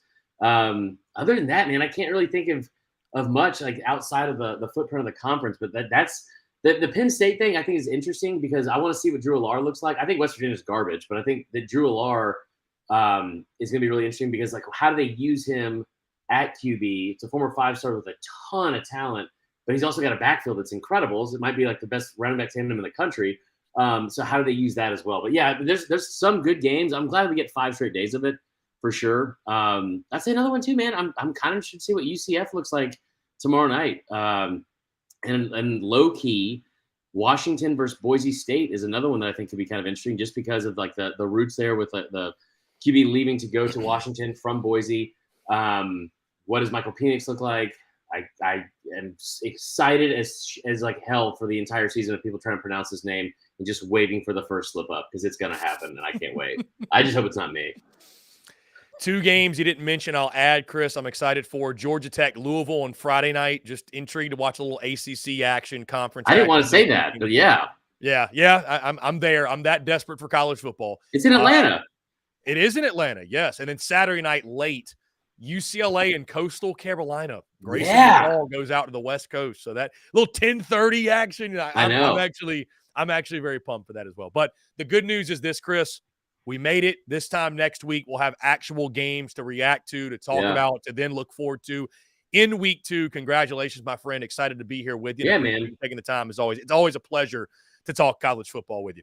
Yeah, buddy. If you think I'm unhinged this week about Bama, just fucking wait until next week when I'm like on the eve of going to Tuscaloosa for the Texas game. So, yeah, man, always a pleasure. Keep up the great work. I'll see you next week. Chris, you're the man. Appreciate it. We'll talk soon. Sounds good, brother. Yeah, man. Take care. Great stuff from Chris Marler. Saturday Down South, Saturday Football Uncensored. Y'all check out his work, guys. That being said, we're going to jump into a quick break on the side. Our Q&A Power Hour gets underway. I want to hear from you, your questions, your comments, your calls, and more on the other side. You're tuned in to The Daily Crow. The Daily Crow is brought to you by our friends at Carolina Cigars. Carolina Cigars has been in operation since 2008, recently taken over by the Peterson family in 2020. Whether you're new to the cigar scene or whether you've been enjoying cigars your entire life, Carolina Cigars has the expertise and knowledge to make your visit to their shop enjoyable. Stop by for a fine cigar and experience their classic cigar lounge where people come together, share conversations, and become friends. So if you're into cigars and you're on Hilton Head Island, you really do need to go by and see them. They offer same-day shipping nationwide, free delivery island-wide for weddings and all special occasions. They're also proud to offer premium cigars at 9 outside humidor locations around Hilton Head Island, and they have special events throughout the year as well. They want to talk to you. They want to engage. They want to share with you their cigar selection they're very proud of and their beautiful cigar lounge. When you're in the Low Country, there's only one place for cigars. That's Carolina Cigars, and there's only one place I get my cigars. That's Carolina Cigars, Hilton Head Island's premier cigar merchant. Come and share your passion. It's all here at Carolina Cigars. Give them a follow on Instagram at Carolina_cigars, or give them a call today at 843-681-8600. That's 843-681-8600. Smoke them if you got them, and tell them that Chris from the Spurs Up Show sent ya. Daily Crow is also sponsored by Rhine Law Firm, LLC, principally managed by James R. Rhine Jr., located at 1350 Ashley River Road, Suite 650, Charleston, South Carolina, 29407, serving the greater Charleston area.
Marshall Dougie, ho.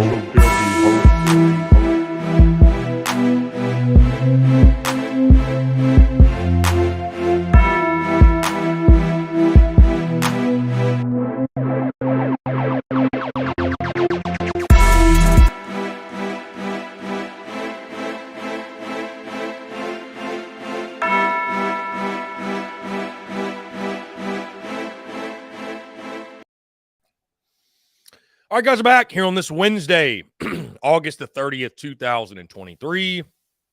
We are now taking your questions, your comments, your calls in our Q&A Power Hour here on this Wednesday. Again, guys, appreciate each and every single one of you tuning in. Really great stuff. I want to say thank you to Chris Marler of Saturday Down South, of Saturday Football Uncensored. Excuse me. For taking the time to chat. Always really good stuff with Chris. I appreciate him, his conversation as we get excited, get ready. Guys, we have college football tomorrow night. Week 1 officially begins. Florida and Utah will get it going. There's also a second SEC team playing. Tomorrow night. Missouri will take on Southeast Dakota State, I think it is. In a bit of a cupcake game. Either way, of course, Florida and Utah, the headliner, but excited for all the football guys. 5 straight days of college football. 5 straight days. Let's see. We'll get into your questions, guys. Again, thank you all so much. The love, the support. We enter our Q&A Power Hour. Jeff Gullidge says, just got done watching the replay of the Clemson game. It's so awesome how just 1 point can destroy a team. Not just a team, Jeff, but a fan base. They've been reeling ever since, haven't they? Robbie Davis says, Beamer ball to the moon. John Edwards says, I've made my picks in the Pick'em group. Good stuff. If you have not done so, College Pick'em is live. Be sure to check it out. Brian Dean, yes, Tez Walker is still ineligible as of right now. Yes. He is still ineligible as far as I know. Let's see. Ben Rosa, 3 more days. Indeed. I'm excited for tomorrow, man. I'm excited for college football tomorrow, guys. By the way, in the show, in regards to content in our first hour, we'll do a drive around the SEC. We'll do that weekly, by the way, where I'll give my brief thoughts and analysis and maybe even some. I won't. I'll save predictions for Friday, but we'll give thoughts, analysis, and all the games, and kind of highlight just what the SEC schedule is, and also, of course, continue the conversation around the Gamecocks. But we will do a drive around the SEC, and I'm very excited for it, man. I'm excited for SEC football to get underway and talk about these other games, and I'll be giving predictions for every game, so you can expect 2 predictions from yours truly tomorrow, both Florida and Missouri. I will lock in predictions for each of those games. Let's see. Carolina Titan says, Beamer be tripping with the depth chart, though. How? Why? What do you mean? My brother, what's going on? What's going on, Steven? What's up? What is up? What is up? Let's see. Ben says, if we want to win 9, we have to win this weekend. Oh, absolutely. I mean, dude, if you want to win 8, I think you have to beat North Carolina. Yeah. 9 for sure, though. John says, not being typical because it's week 1, but I do think this game is everything. We could have a great season regardless, but I look at the game like the Clemson series in baseball. It dictates the season. You know, John, tone setter, sure, but it's funny you mentioned that Clemson baseball thing because you do realize that South Carolina, the year the Gamecocks won their first national title, 2010, they lost 2 of 3 to Clemson that year on the diamond in the regular season. So it's I get what you're saying, but it's not always a determining factor, if you will. It's not always a determining factor. Ryan Miller says, SEC championship is our goal. Again, from your lips to God's ears, my friend. I mean, that's always the goal, but what's realistic? What's realistic? That's all I'm saying. Madison Duncan says, I'm just checking in. I was signing up to run for the District 6 chair in the city of West Columbia on November 7th. Wish me luck. Madison, good luck to you. Absolutely. Good luck. Great stuff. Carolina Titan, Rattler seems different in his recent interview. He even admitted the UNC game means a little bit more. Yeah, I thought that was interesting how open South Carolina's being to the sense of this is not your typical season opener. This is not your typical first game, right? It means more. It just hits different. Let's see. Austin War, the Big Cock Club Discord says, bro, this Florida-Utah game is all over the place. I need Dalton to tell me I'm not crazy for taking Utah minus 6.5.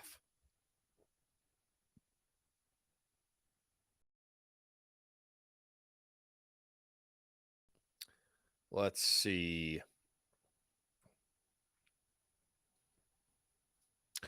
I got a fun question this morning in the Big Cock Club Discord from our good friend Zach Attack. He asked me, do I practice what I'm going to say for the first hour or just flow it out? The answer is I flow it out. I don't practice it at all. I have notes. I'll put like bullet points, but it's not scripted. I just sort of put those bullet points and let it free flowly, if you will. So would hate to script anything. It would be way too robotic, and that's just not how I operate. Spur Your Enthusiasm says, Chris, while on paper this game is considered a must-win from a program building perspective, this is absolutely a must-win game. It's very important. It's very important, no doubt. Very, very important. And, of course, Spur Your Enthusiasm has 56-24, Carolina getting the W.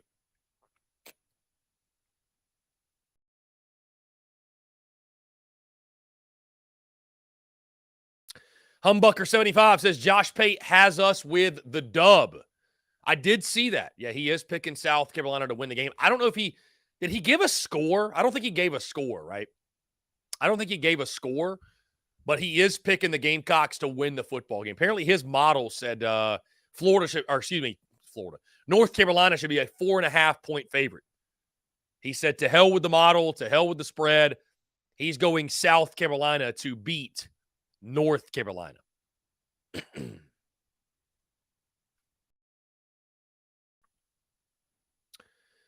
Rakeem says, saw Jackson Hughes highlights last year, and he locked down Birch and Gilbert Edmond. Impressive. Hopefully, we'll see more of that. Hopefully, we will. Mantis says, dying at the IG comment with dude calling Chris Mark Ryan Jr. Yeah, as I mentioned to Chris Marler, Mantis, we're at a point where the comments, the commentary, the reactions, the social media energy, it's about to get absurd. It is. Things have been pretty calm on social media over the last couple of weeks, especially on Twitter or X or whatever you like to call it. Things have been fairly calm, I've noticed. That's about to change beginning tomorrow night, more than likely, but certainly on Saturday, no doubt. So, yeah, I mean, listen, I think it's funny. I think it's funny that there are people on there, on social media or that come into the comments and actually believe that I say things for clicks or I say things just to have a hot take or what I'm saying is somehow generated just to generate views. Guys, I'm going to make something very clear to you all. I've never said anything on this show that I didn't believe. Ever. No matter how obvious it was, or no matter how controversial you may think it is, bro, I would never make content just to get clicks. That's not a great basis of operation. It's not a great way to win, not a great way to succeed. Those people at some point, they get exposed. And that most certainly has not happened to us. So listen, if you can't handle the heat, get out of the kitchen. If you can't handle the banter, TSUS isn't for you. Had a guy comment saying that, I used to tune in the live show, but, that's the Mark Ryan Jr. guy. Hey, listen, if you can't handle the banter, I mean, if you really want to stick it to me, articulate your point and let's banter it. Let's discuss it. But if you can't handle that, then yeah, this isn't the show for you. So to each their own. Either way, we keep it moving. What's up, Will? Appreciate you tuning in. My guy, Will from Dirty Myrtle. Hunter Kelly says, just tuned in super late. Just got off of work. Great to have you, my friend. Great to have you. Let's see. Spur your enthusiasm. Has anyone seen Charles Loves Jessica lately? He's been quiet this offseason. Bro, Charles Loves Jessica and Charlie Morton on Instagram, they have been radio silent since the game last year. Radio silent. It's a beautiful thing, truly. Beautiful thing. Rowdy Brewster says, Chris, I really like the position versus position breakdown you're doing for these games. Good insight and unbiased. Well done. Thank you, Rowdy Brewster. I appreciate it. I think the position unit comparison thing is a lot of fun. I think it just gives you an idea of this is where this team has this advantage. This is where South Carolina has the advantage. What does it all mean? You know, I think it's a fun conversation, and it's something that can be highly debated. Absolutely. Something that for sure will be highly debated, no doubt. Wonder Troll, what's up? I do see you today. What's going on in the Big Cock Club Discord? Dalton also says -6.5 on Utah isn't a bad line if you like Utah to win. I think that line is just scary because of the uncertainty of Cam Rising. I mean, it sounds like he's not going to play. So what does Utah have at quarterback? And then you have Graham Mertz, who is, you know, nobody's really high on this guy, but the uncertainty of what's he going to be, right? What's he going to be? So I'm just fascinated to watch the game. Of course, I have no bet in the game. I am so pumped to watch this game, though. Cannot wait. Cannot wait. Let's see.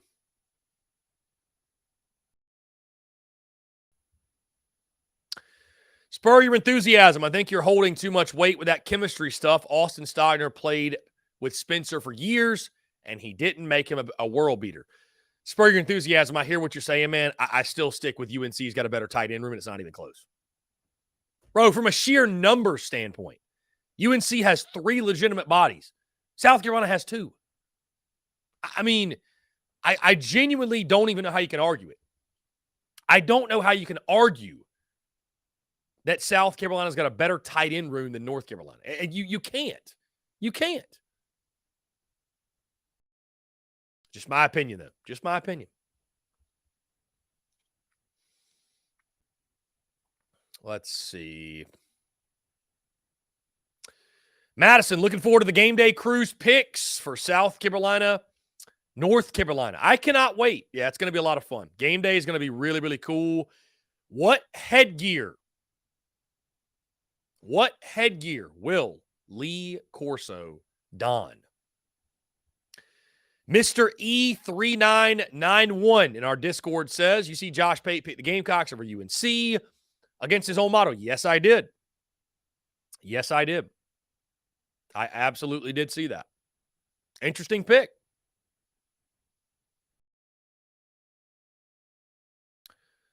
Let's see. Rumination. Dabo no longer letting coordinators speak to the media post-game and only 4 times this entire season. Dabo taking control of the Colt, I see. Didn't South Carolina have their coordinator media today? Is that correct?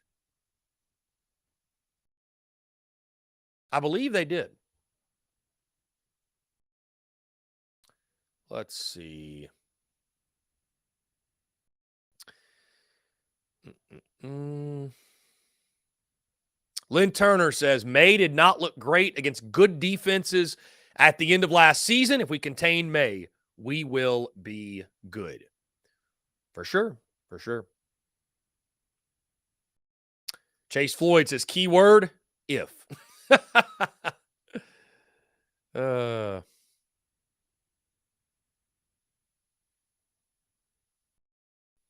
Jeremy Wardell says, if it's ACC, SEC teams who are similar, I'm going SEC every time.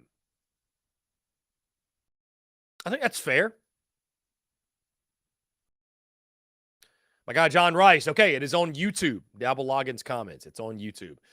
Yeah, guys, I'll tell you this. I know yesterday I said we talk about Spencer Rattler's, his takeaways from his presser and all that. I mean, I just sat back and I'm like, I just think there are more honestly interesting things that we can talk about, then, if there's anything on a week-to-week basis, if there's anything that stands out from the presser, we will definitely discuss it. We will definitely hammer it and break it down, but I don't think there's, for the most part, most of the time, there's nothing all that notable that comes from these press conferences. It's all coach speak. It's all, coaches spending time complimenting their opponent and, briefly, very, very lightly talking about the game plan and what they need to do. And I mean, there's nothing really crazy to break down. So I just felt like it would have been a waste of 15 or 20 minutes to try to discuss that or read between the lines, if you will. I want to talk actual ball, talk about these actual games and things that are important, if you will. Tristan Mole here says, do you think Braswell gets any carries in Saturday's game against the Tar Heels, a.k.a. the Footmen? Yes, I would expect to see Dontavius Braswell. Yes, I think you're going to see Shane Beamer's hinted at it. I think you're going to see a lot of freshmen. A lot of freshmen. So I think Dontavius Braswell will get action. I think he will get play. How much? We shall see.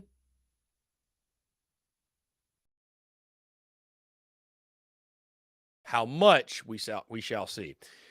Driftwood says he needs to take his own advice. It's not DEFCON 3 out there. Doom and gloom.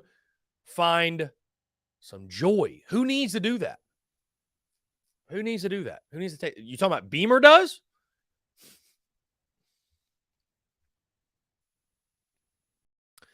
Gamecock Fanatic says, Chris, would Debrius Rucker singing the national anthem?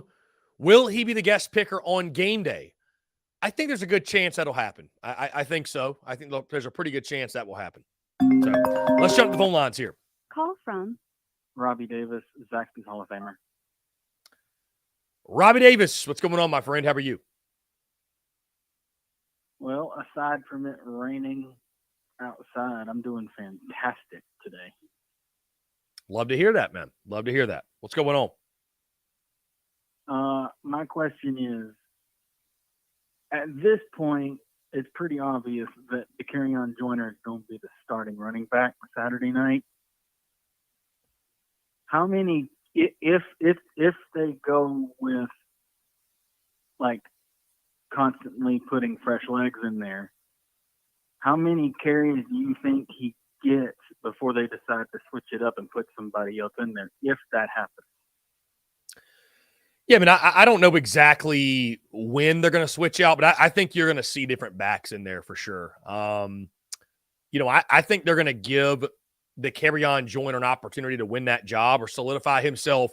I should say he's already won the job, but solidify himself as RB1 truly. I mean, I think they're going to give him 15 carries, 10 at minimum 10 to 15 carries, somewhere in there. And I think if Dakereon Joyner shows signs of really being in control of the running game and being productive, and, I think it could turn into a situation where, South Carolina does have an answer as a true RB1.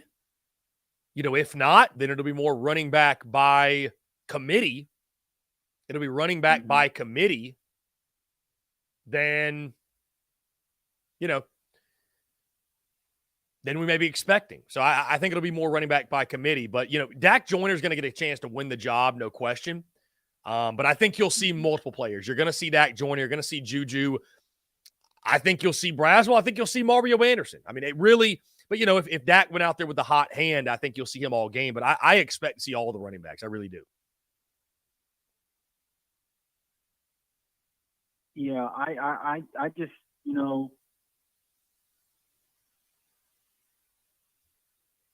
I really would love to see Dakereon Joyner become the full-blown starter, but he hasn't played a game yet, and he doesn't play until 7:30 Saturday night. So we really don't know what we're going to get. But also, like I said the other day, with him being a running back, now all he has to really think about is running the ball. He doesn't have to worry about passing the ball. He doesn't have to worry about checking the defense. He doesn't have to worry about throwing an interception. All he really has to worry about is fumbling the football. Taking care of it, indeed. Yeah, absolutely. I used to tell the running backs at Branchville all the time. I'd always tell them, I know I'm the water boy, but listen to me. I don't give a crap how many rushing yards you get. Priority numero uno is to hang on to the football, because if we hang on to the football, our opponent cannot score. Period. And the more time you take off of the clock, the less time the opponent has to score. Then they'll hurry up and make a mistake, and you'll get the ball back, and we can score again. I know it's easier said than done, but I'm just ready for, as you say, toe to meet leather and get this thing going at 7:30 Saturday night. And I was keeping up with games this past weekend, and Jacksonville State beat UTEP 17-14, and we played Jacksonville State this year. So, yeah, week 0 was fun, man. It was a nice appetizer for everything to get going, but that's a game obviously South Carolina should handle. And then seeing Vandy as well, they got the dub, but they seem to have a lot of question marks offensive line. Who's that? You know who I thought looked good in the Vandy Hawaii game? Who's that? The Hawaii quarterback. That Hawaii quarterback, the starting QB. I am telling you, man, that dude can sling it. He ain't afraid to throw it, okay? And he ain't afraid to run. I don't know if he's a senior or what have you, but if he's not a senior, if I was the head coach for Hawaii, I would work my tail off to try and put pieces around him, because from what I saw, that Hawaii quarterback is for real. And I know it was against Vanderbilt, but come on. I mean, it was crazy what he was doing. Yeah, he looked really good. Yeah, he looked very good. Ball was on time, had a lot of zip on it. Arm strength was there. So Hawaii looks to be improved this year. But again, week 0 was fun, Robbie. Excited for week 1, though. So many good matchups, 5 straight days of college football. Sure. Absolutely cannot wait. And I'm going to be keeping up with the Charleston Southern Buccaneers tomorrow, because they're playing my brother Chandler's alma mater in their season opener tomorrow night. So I'm going to be keeping up with that. Who's the alma mater? He played at North Greenville University. Oh, okay. He didn't play there. He went to school there. He did. He was on the team, but he decided that what he was going to school for was more important. So, okay. He was going to school to be a youth minister. So that was more. He decided that was more important than putting on pads and helmets. So, but. Indeed. Well, Robbie, excited to get it kicked off, man. Looking forward to it. It's going to be a lot of fun. For sure. Yeah, man. All right, buddy. I'll talk to you tomorrow. Go Gamecocks and go Blue Devils, baby. Go Duke. Pull off the shocker. Indeed. Robbie, you're the man. I appreciate you. Thanks, buddy. Have a good one. Yeah, man. Great to hear from you. Good stuff from Robbie Davis. Guys, we're going to jump into the break. On the side, I want to continue to hear from you. More of your questions, your comments, your calls, and more on the other side. You're tuned in to the Daily Crow. The Daily Crow is brought to you by our friends at Carolina Cigars. Carolina Cigars has been in operation since 2008, recently taken over by the Peterson family in 2020. Whether you're new to the cigar scene or whether you've been enjoying cigars your entire life, Carolina Cigars has the expertise and knowledge to make your visit to their shop enjoyable. Stop by for a fine cigar and experience their classic cigar lounge, where people come together, share conversations, and become friends. So if you're into cigars and you're on Hilton Head Island, you really do need to go by and see them. They offer same-day shipping nationwide, free delivery island-wide for weddings and all special occasions. They're also proud to offer premium cigars at 9 outside humidor locations around Hilton Head Island, and they have special events throughout the year as well. They want to talk to you. They want to engage. They want to share with you their cigar selection they're very proud of and their beautiful cigar lounge. When you're in the Low Country, there's only one place for cigars. That's Carolina Cigars. And there's only one place I get my cigars. That's Carolina Cigars, Hilton Head Island's premier cigar merchant. Come and share your passion. It's all here at Carolina Cigars. Give them a follow on Instagram at Carolina_cigars, or give them a call today at 843-681-8600. That's 843-681-8600. Smoke them if you got them, and tell them that Chris from the Spurs Up Show sent ya. Daily Crow is also sponsored by Rhine Law Firm, LLC, principally managed by James R. Rhine Jr., located at 1350 Ashley River Road, Suite 650, Charleston, South Carolina, 29407, serving the greater Charleston area.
Muscle Dougie Ho.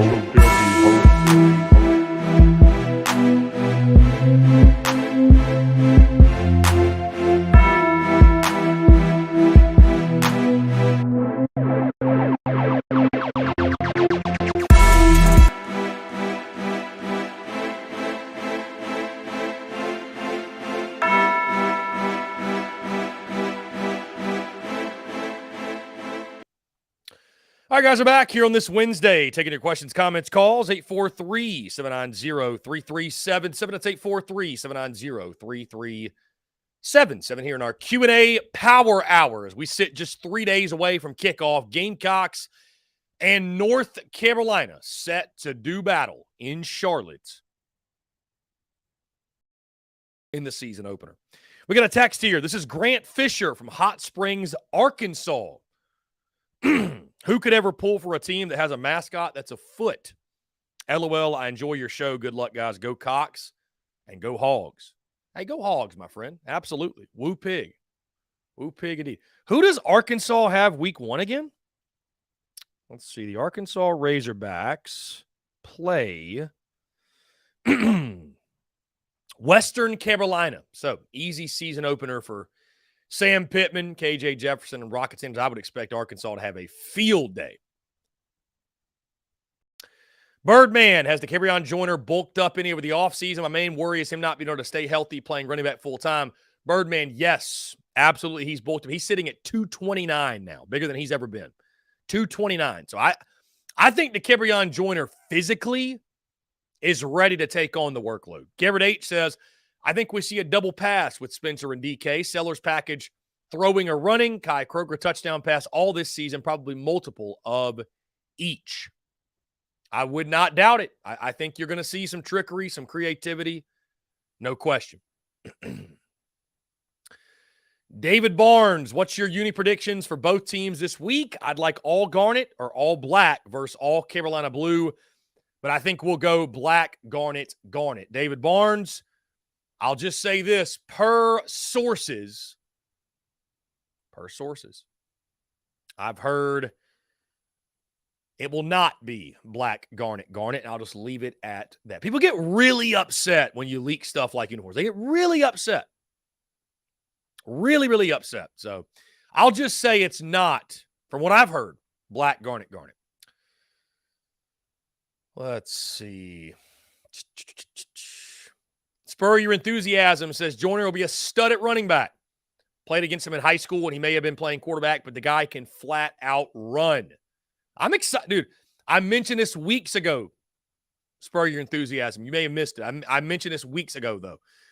There's not a player on this roster that I'm more intrigued, excited, curious, anxious to watch than to Kerryon Joyner.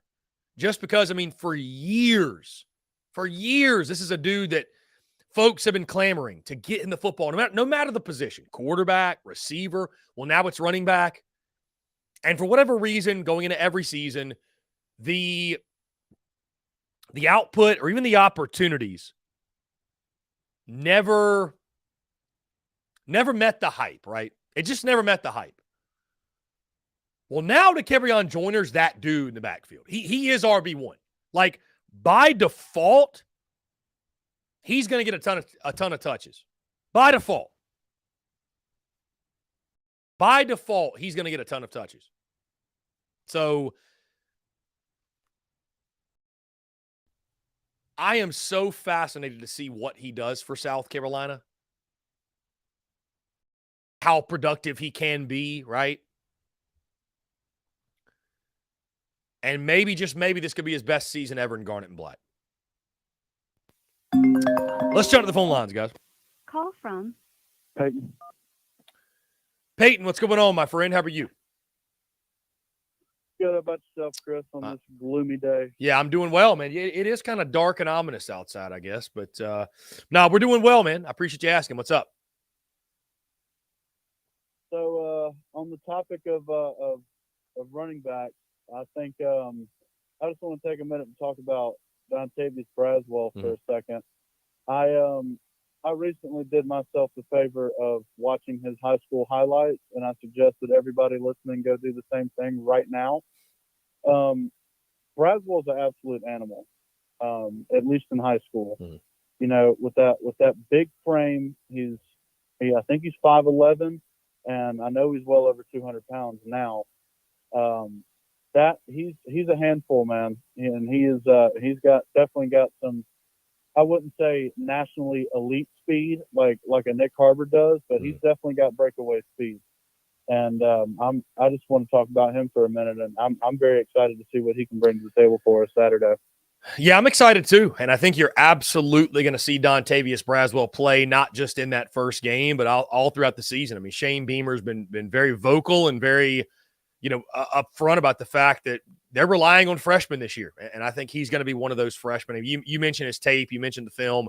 I love what I see as well. I think he's a guy that he does have that breakaway speed. We've actually heard about that from different Gamecocks during fall camp when they ask him about, who shined, who stands out, what does this room look like? And they've mentioned that breakaway speed. So, listen, we were very critical of the fact that South Carolina did not go in the portal and get somebody. and maybe the performance of a Dontavius Braswell, maybe him, flashing his overall talent. Maybe that'll explain to us why. If they feel that good about him, that he can make an immediate splash and be an immediate impact guy, maybe that will sort of explain why South Carolina was not as eager to just grab somebody from the portal. So I'm excited to see Dontavius Braswell for sure. Yeah, he definitely brings a lot to the table, especially when you watch his tape. He's very good laterally, and he's and at least in high school, downright lethal downhill in open space. It's definitely exciting to watch. And like you said, I think he's going to get his fair share of opportunities week one, simply because of the fact that I've agreed with you on this wholeheartedly. I think it's going to be running back by committee for most of this season, unless somebody really truly emerges. I definitely think it's going to be running back by committee. So we're going to get to see a lot of different looks as far as running back goes. But to talk about Dak Joyner for a second, I was unaware of his off-season weight gain. I was definitely caught off guard. Well, you said he's what, 228 now? 229, what the latest depth chart says. Good God, that's something that can't be understated as well. But the only question is with that weight gain, does he lose a bit of that quickness that he displayed last year, especially in the Tennessee game? Does he lose a step of that quickness? I think that's the question mark with the weight gain. What do you think? I don't worry too much. I mean, it's something to definitely keep an eye on, Peyton, no doubt. Anytime you're putting on weight or losing weight, or how does it affect your play? I would say this, even if he loses half a step, it's something that was absolutely necessary. If he's going to take the beating of being a running back and, take those licks inside, if you will, and be a dude that can last all season, I think it's a good thing he put that weight on. I mean, you've got the guy, Juju McDowell, in that scat back. So you need a guy like Dakereon Joyner to be willing to run between the tackles. So I don't worry about him losing too much speed. I think he's a guy that has immense athleticism. And apparently Dakereon Joyner has said in interviews and talking that he's maintained the speed that he has. So, we'll see. Well, it's Peyton, to your point, it's one of those things we just don't know. Dakereon Joyner loved the guy, but he's never played a game at running back. He's never started a game at running back. He's never been a running back. So we don't know what we're going to get. We have no idea. It's definitely going to be fun to watch, though. It's going to be interesting to see what Dak really looks like at 230. That's going to be something fun to see. But yeah, I think just based on college football experience as a whole, I think it's definitely the right move to list him as number one, as RB1 on the depth chart. I think that's appropriate. And I'm not saying that Dak didn't earn it over the summer. I just think that's the weight gain is appropriate as well, and I think listing him at RB1 is also appropriate. Just to add to your point, if you're going to be RB1 in the SEC, you got to have something behind you coming in the hole, if you know what I mean. So I think it's appropriate too. But like I said, like me and you just agreed on, I think it's something to keep an eye on.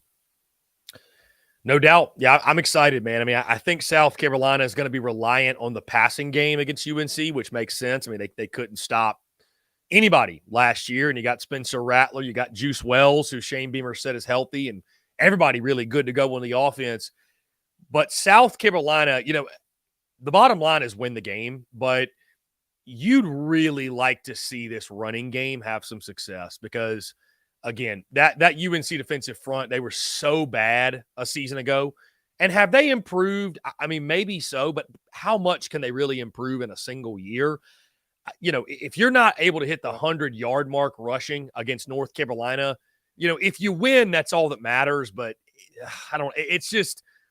it's not going to instill a lot of confidence in most folks that you can get a running game going against a Georgia or a Tennessee or even a Mississippi State, right? Like an SEC defensive front. So I think running the football well is something key for Saturday, something I'd most like to see.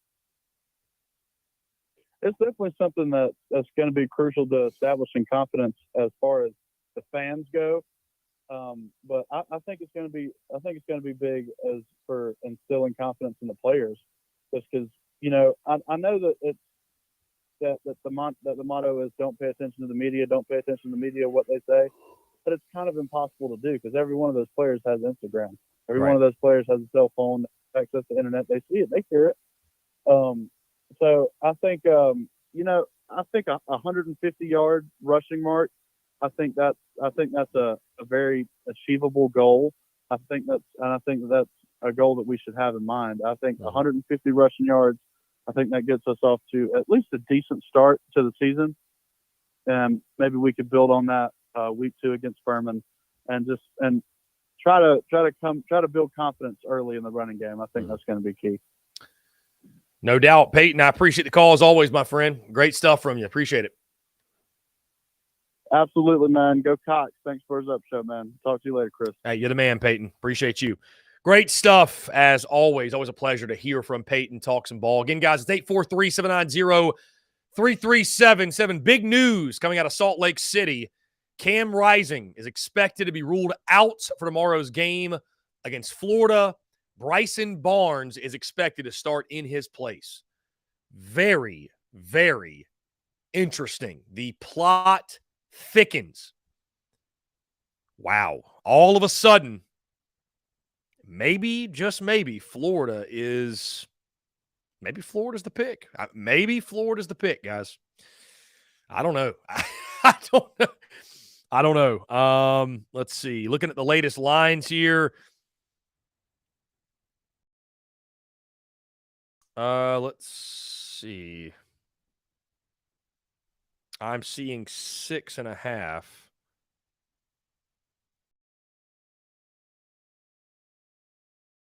That's very weird.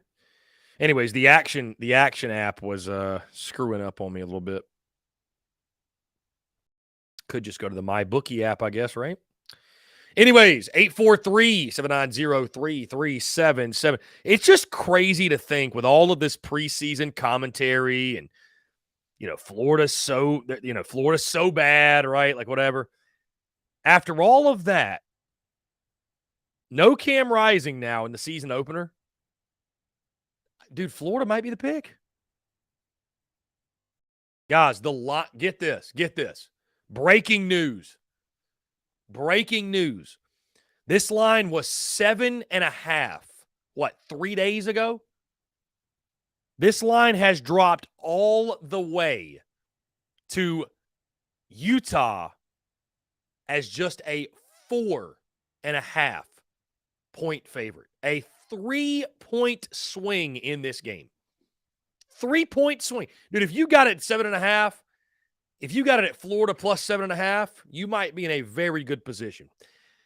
I know our guy, Austin Gregory, he's convinced that Utah is covering 13, I think I saw him say on social media, with or without Cam Rising.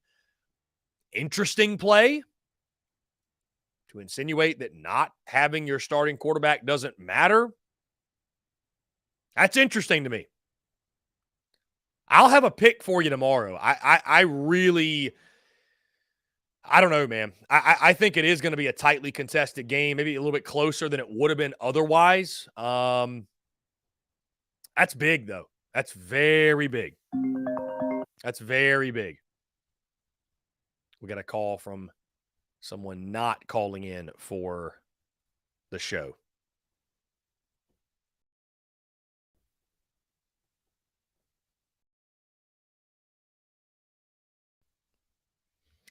Anyways, guys, would love to hear from you. Again, appreciate all of the questions. I posted the link, of course, to this Cam Rising stuff. Zach Attack says in the Discord, should be interesting. Brendan M says, won't matter, Gator Phillips. Apparently, I'm a Gator fan now. Cox by one in the Discord. Glad to see you change your name from Wonder Troll back to Cox by one. Yeah, I'm happy. Happy to see that as well. Cameron H says, I'm ready to see the play where it's Nick Harbor running as fast as you can on a straight line, and we will throw it to you. Do we see that one on Saturday night? We shall see. Driftwood says, speaking on Dak Joyner, I'm glad he's doing it for his daughter, he said. Tons of respect for him being a father and role model. It's personal for him. I think he will be explosive. I hope so. I mean, the stars have aligned for the Kerryon Joyner to have a magical season, right? They really have. To have like a storybook ending type of season. They really have. So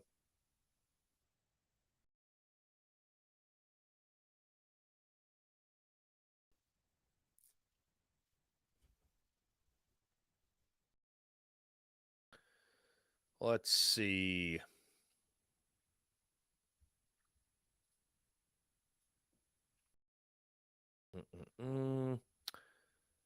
Again, guys, no Cam Rising for the Utah Utes.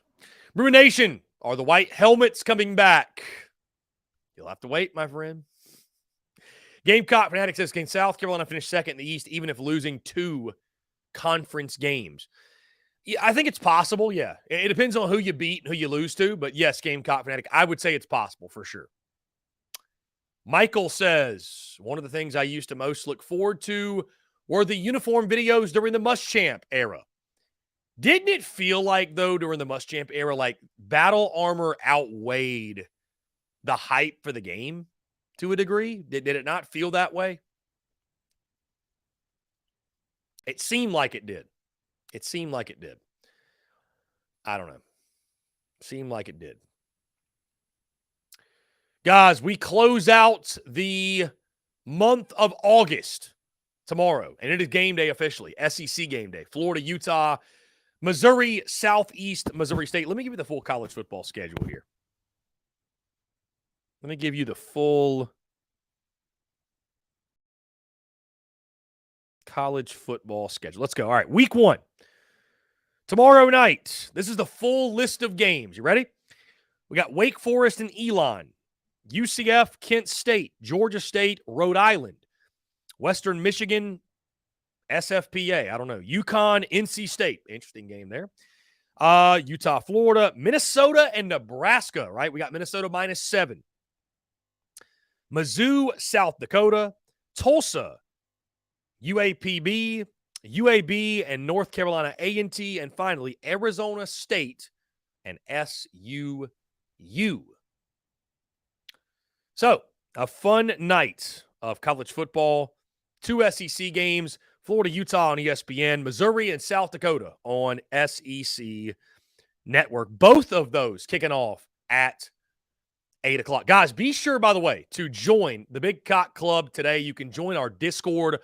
We will be watching all of the college football action in the Discord. I think what my plan is to have one game on in the Discord streaming and then have another probably on my TV. So we're going to get after it. Either way, they're going to be a lot of fun tomorrow night. We'll be watching the games for sure. Going to be a blast. Patreon.com/Big Cock Club and or click the link in our bio. Click Big Cock Club. You can join there. Join the Patreon. You'll then get a link to our Discord. And I never tout myself as an insider or anything like that, but you can ask those who are in the Discord. We drop a lot of stuff in there. Either stuff we drop on social media, we drop it early in the Discord. I'll drop information in there that I certainly do not put on social media. So really good stuff, guys. Patreon.com/Big Cock Club and or click the link in our social media to join today. Really, really good stuff. Gamecock Fanatic. Here's a good question. If we win the toss, do you want to kick and give it to May or receive it? I want to take the ball. I want to take the ball and I want to score. I want to be the aggressor. I want to set the tone in the ball game. If South Carolina wins the toss, give me the football. Let's go score. Let's get North Carolina on their heels. Let's set the tone. That's where I'd like to be. That's how I see it. So Mantis says, had a dream last night. First play of the game, toss play left to DK, takes a couple steps, hits Rattler and stride down the right sideline for a 65-yard house call. Touchdown, Carolina. Touchdown, Juice Wells. Or touchdown, Spencer Rattler in that scenario. Let's see. Garrett H. Imagine the insanity in Gamecock Nation if Nebraska moves the ball effectively and is explosive. It won't make much sense. I think that'll say a lot more about Minnesota than it will about Nebraska. Put it that way. Yes, Rowdy Rooster. If you join the Big Cock Club, you get a discount code for 20% off all of your merchandise orders. That alone is worth that $6.99 per month. It absolutely is. Jacob E., I would like to see a more traditional look along with the likes of Georgia, Bama, Penn State if we can get the color scheme right. Admittedly, guys, I'm less is more when it comes to unis. I'd be down for that. I don't know. I think either one of two things. Either Beamer's not a big uniform guy, or number two, he's waiting until, because he knows something we don't about the end of a contract with Under Armour and switching the uniforms to his liking. I don't know. Either way, guys. Okay, we're going to jump into one final break. On the other side, we'll close out the show in style. I want to continue to hear from you. More of your questions, comments, calls, and more. You're tuned in to the Daily Crow. The Daily Crow is brought to you by our friends at Carolina Cigars. Carolina Cigars has been in operation since 2008, recently taken over by the Peterson family in 2020. Whether you're new to the cigar scene or whether you've been enjoying cigars your entire life, Carolina Cigars has the expertise and knowledge to make your visit to their shop enjoyable. Stop by for a fine cigar and experience their classic cigar lounge, where people come together, share conversations, and become friends. So if you're into cigars and you're on Hilton Head Island, you really do need to go by and see them. They offer same-day shipping nationwide, free delivery island-wide for weddings and all special occasions. They're also proud to offer premium cigars at 9 outside humidor locations around Hilton Head Island, and they have special events throughout the year as well. They want to talk to you. They want to engage. They want to share with you their cigar selection they're very proud of and their beautiful cigar lounge. When you're in the Low Country, there's only one place for cigars. That's Carolina Cigars. And there's only one place I get my cigars. That's Carolina Cigars, Hilton Head Island's premier cigar merchant. Come and share your passion. It's all here at Carolina Cigars. Give them a follow on Instagram at Carolina_cigars. Or give them a call today at 843-681-8600. That's 843-681-8600. Smoke them if you got them, and tell them that Chris from the Spurs Up Show sent you. Daily Crow is also sponsored by Rhine Law Firm, LLC, principally managed by James R. Rhine Jr., located at 1350 Ashley River Road, Suite 650, Charleston, South Carolina, 29407, serving the greater Charleston area.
Marshall Dougie, ho.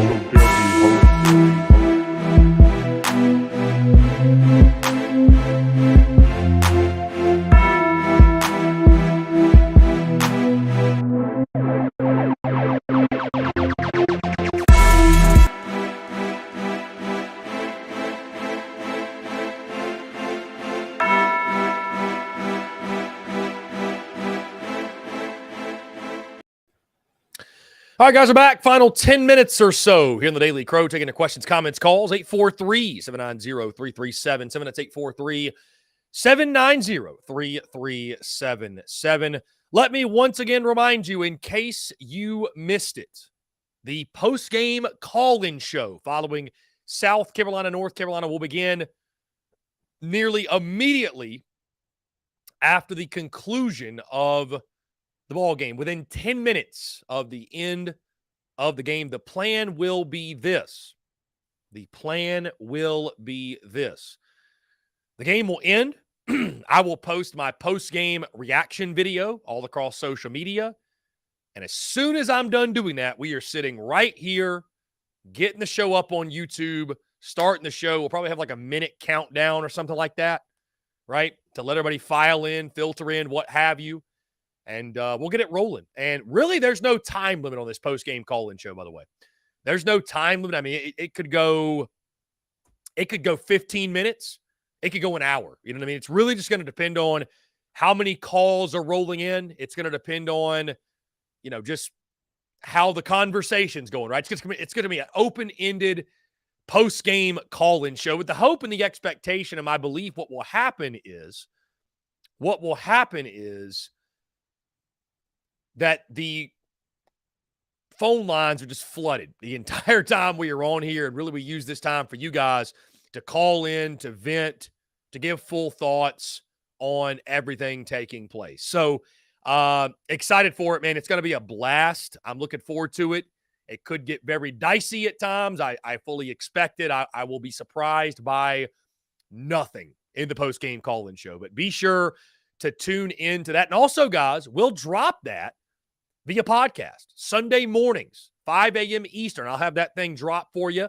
So if you want to go back and listen to the call-in show and listen to maybe some of my post-game thoughts, I may drop in that. We will release that via podcast as well. I know over the summer I talked about us doing the Rowdy Rooster rundown on Sundays. We're not going to do that anymore. I feel like it's overkill. I feel like at that point it's a little bit of overkill. A lot of the points that I want to make, I'll save for the Monday show. The Monday shows are going to be very, very busy for us, reacting to all things that happened with South Carolina, within the SEC as well. So looking forward to it. But, that's kind of how things will shake out as we go into next week. Brian Dean, Chris, do you think DK gets over 100 yards on the ground against the Tar Heels? I would predict no. I'd be very surprised if South Carolina had a 100-yard individual rusher in that game. I'd be somewhat surprised. For sure.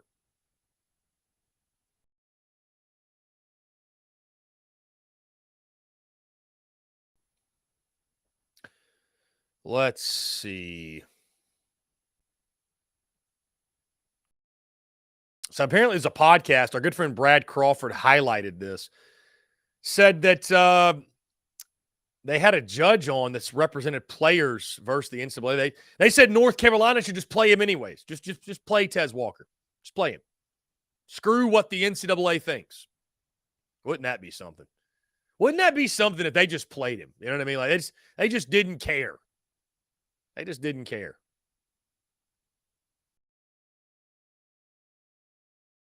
Interesting. Guys, let me also tell you tonight we'll be going live with our friends over at the Sports Objective. They're an East Carolina podcast, but they're bringing on yours truly to talk all things Gamecocks football heading into the 2023 season. So check that out. Going to be a lot of fun. I'll post a link for you guys later today. Chase Floyd, join the BCC today or be forever small. Yeah, you're either in the big cock club or you're small. That's it. Lynn Turner, I'll listen to the postgame if I can, but I will be stumbling back to the hotel in Charlotte. We might even make a pit stop, so I might miss you this week. I mean, Lynn, I figure that it's going to be one of those things where it's going to be hit or miss for folks. But the good news is, Lynn, you can go back and watch it. You can go back and hear it. But I'll tell you this, guys, and maybe I'm setting my sights too high, but I really don't believe I am. I think the numbers on the post-game show are going to be nuts. I mean, that's why I'm doing it, guys. I'm literally giving up going to games to do the post-game call-in show because I see an area of opportunity there. I mean, the only other post-game show there is 107.5 The Game. I think Gamecock Central might do something, but there will be nothing like we do with this post-game show. I mean, really, truly, it is going to be an absolute blast. It's going to be an absolute blast. So John Rice asks a very good question, by the way. Do you have a way to cue calls for the post-game call-in show?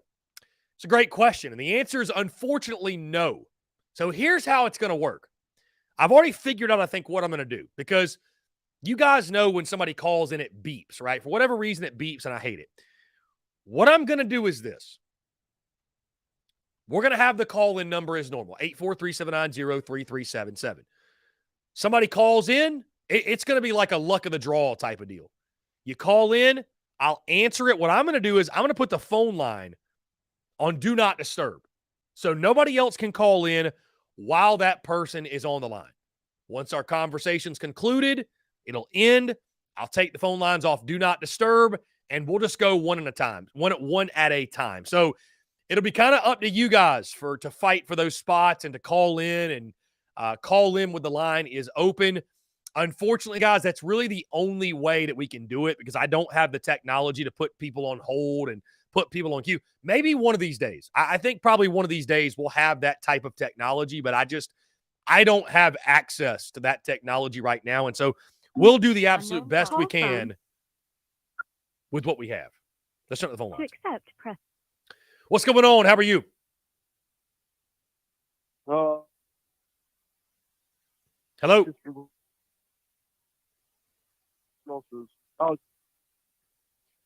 You're cutting out pretty bad, my man. What's up? Yep, we can't hear you. Try to call back in if you like, but we could not hear a single word. I think that was Hunter. Hunter, if you want to try to call back in, you're more than welcome. But we could not hear you. Quentin K says, Carolina's won every football game I've been to in person, including 2019 Georgia, Carolina, and the A&M game last year. I bring good luck to the team, so I will be at the game this weekend. Quentin, love to hear it. Sounds like a dub in my book. Sounds like a dub.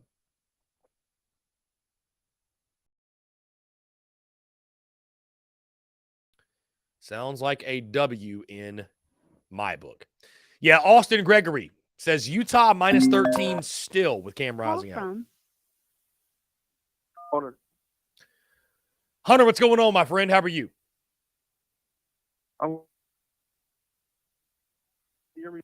You are still cutting out pretty bad. I don't know if it's your service or mine or what the issue is, but you're very choppy. Yeah, it's my service. My service been acting up since last night. Okay, I can hear you now. Yeah, sorry about that. Okay. Yeah, I'm good. I'm just anxious about Saturday, just like everyone else. I had a question though. I didn't know if you what's your thoughts on Laney Wilson coming to the game? Is that actually happening, or that's confirmed that's happening? I saw on Facebook. I mean, I don't know if it's confirmed, but that's what I saw on Facebook. So I'm not sure if it's actually true. But I do know Darius Rucker and Laney Wilson will be the new thing for College Game Day. Huh. My thoughts on her coming to the game are, I don't know. I'm sure there'll be a lot of happy gentlemen in Charlotte. I don't know. I mean, can she play running back? I I have no idea. No, it's. I thought you would have you would already known by now or something like that. So I just didn't know what your thoughts were on that. Yeah, I have not. I have not paid much attention. I saw the Darius Rucker stuff. I have not paid much attention to anything else though. So yeah, we'll have to keep an eye out. Yeah, for sure. Yeah, hopefully it'll be a good game this Saturday. I'm anxious and nervous at the same time. Just ready to watch it and all. So Indeed. It's going to be a lot of fun, That's Hunter. I'm all. looking forward to it, man. Just excited to kick it off and get this thing rolling. Yeah, for sure. I definitely appreciate it, though. That's all I need. Hunter, you're the man. Thank you so much.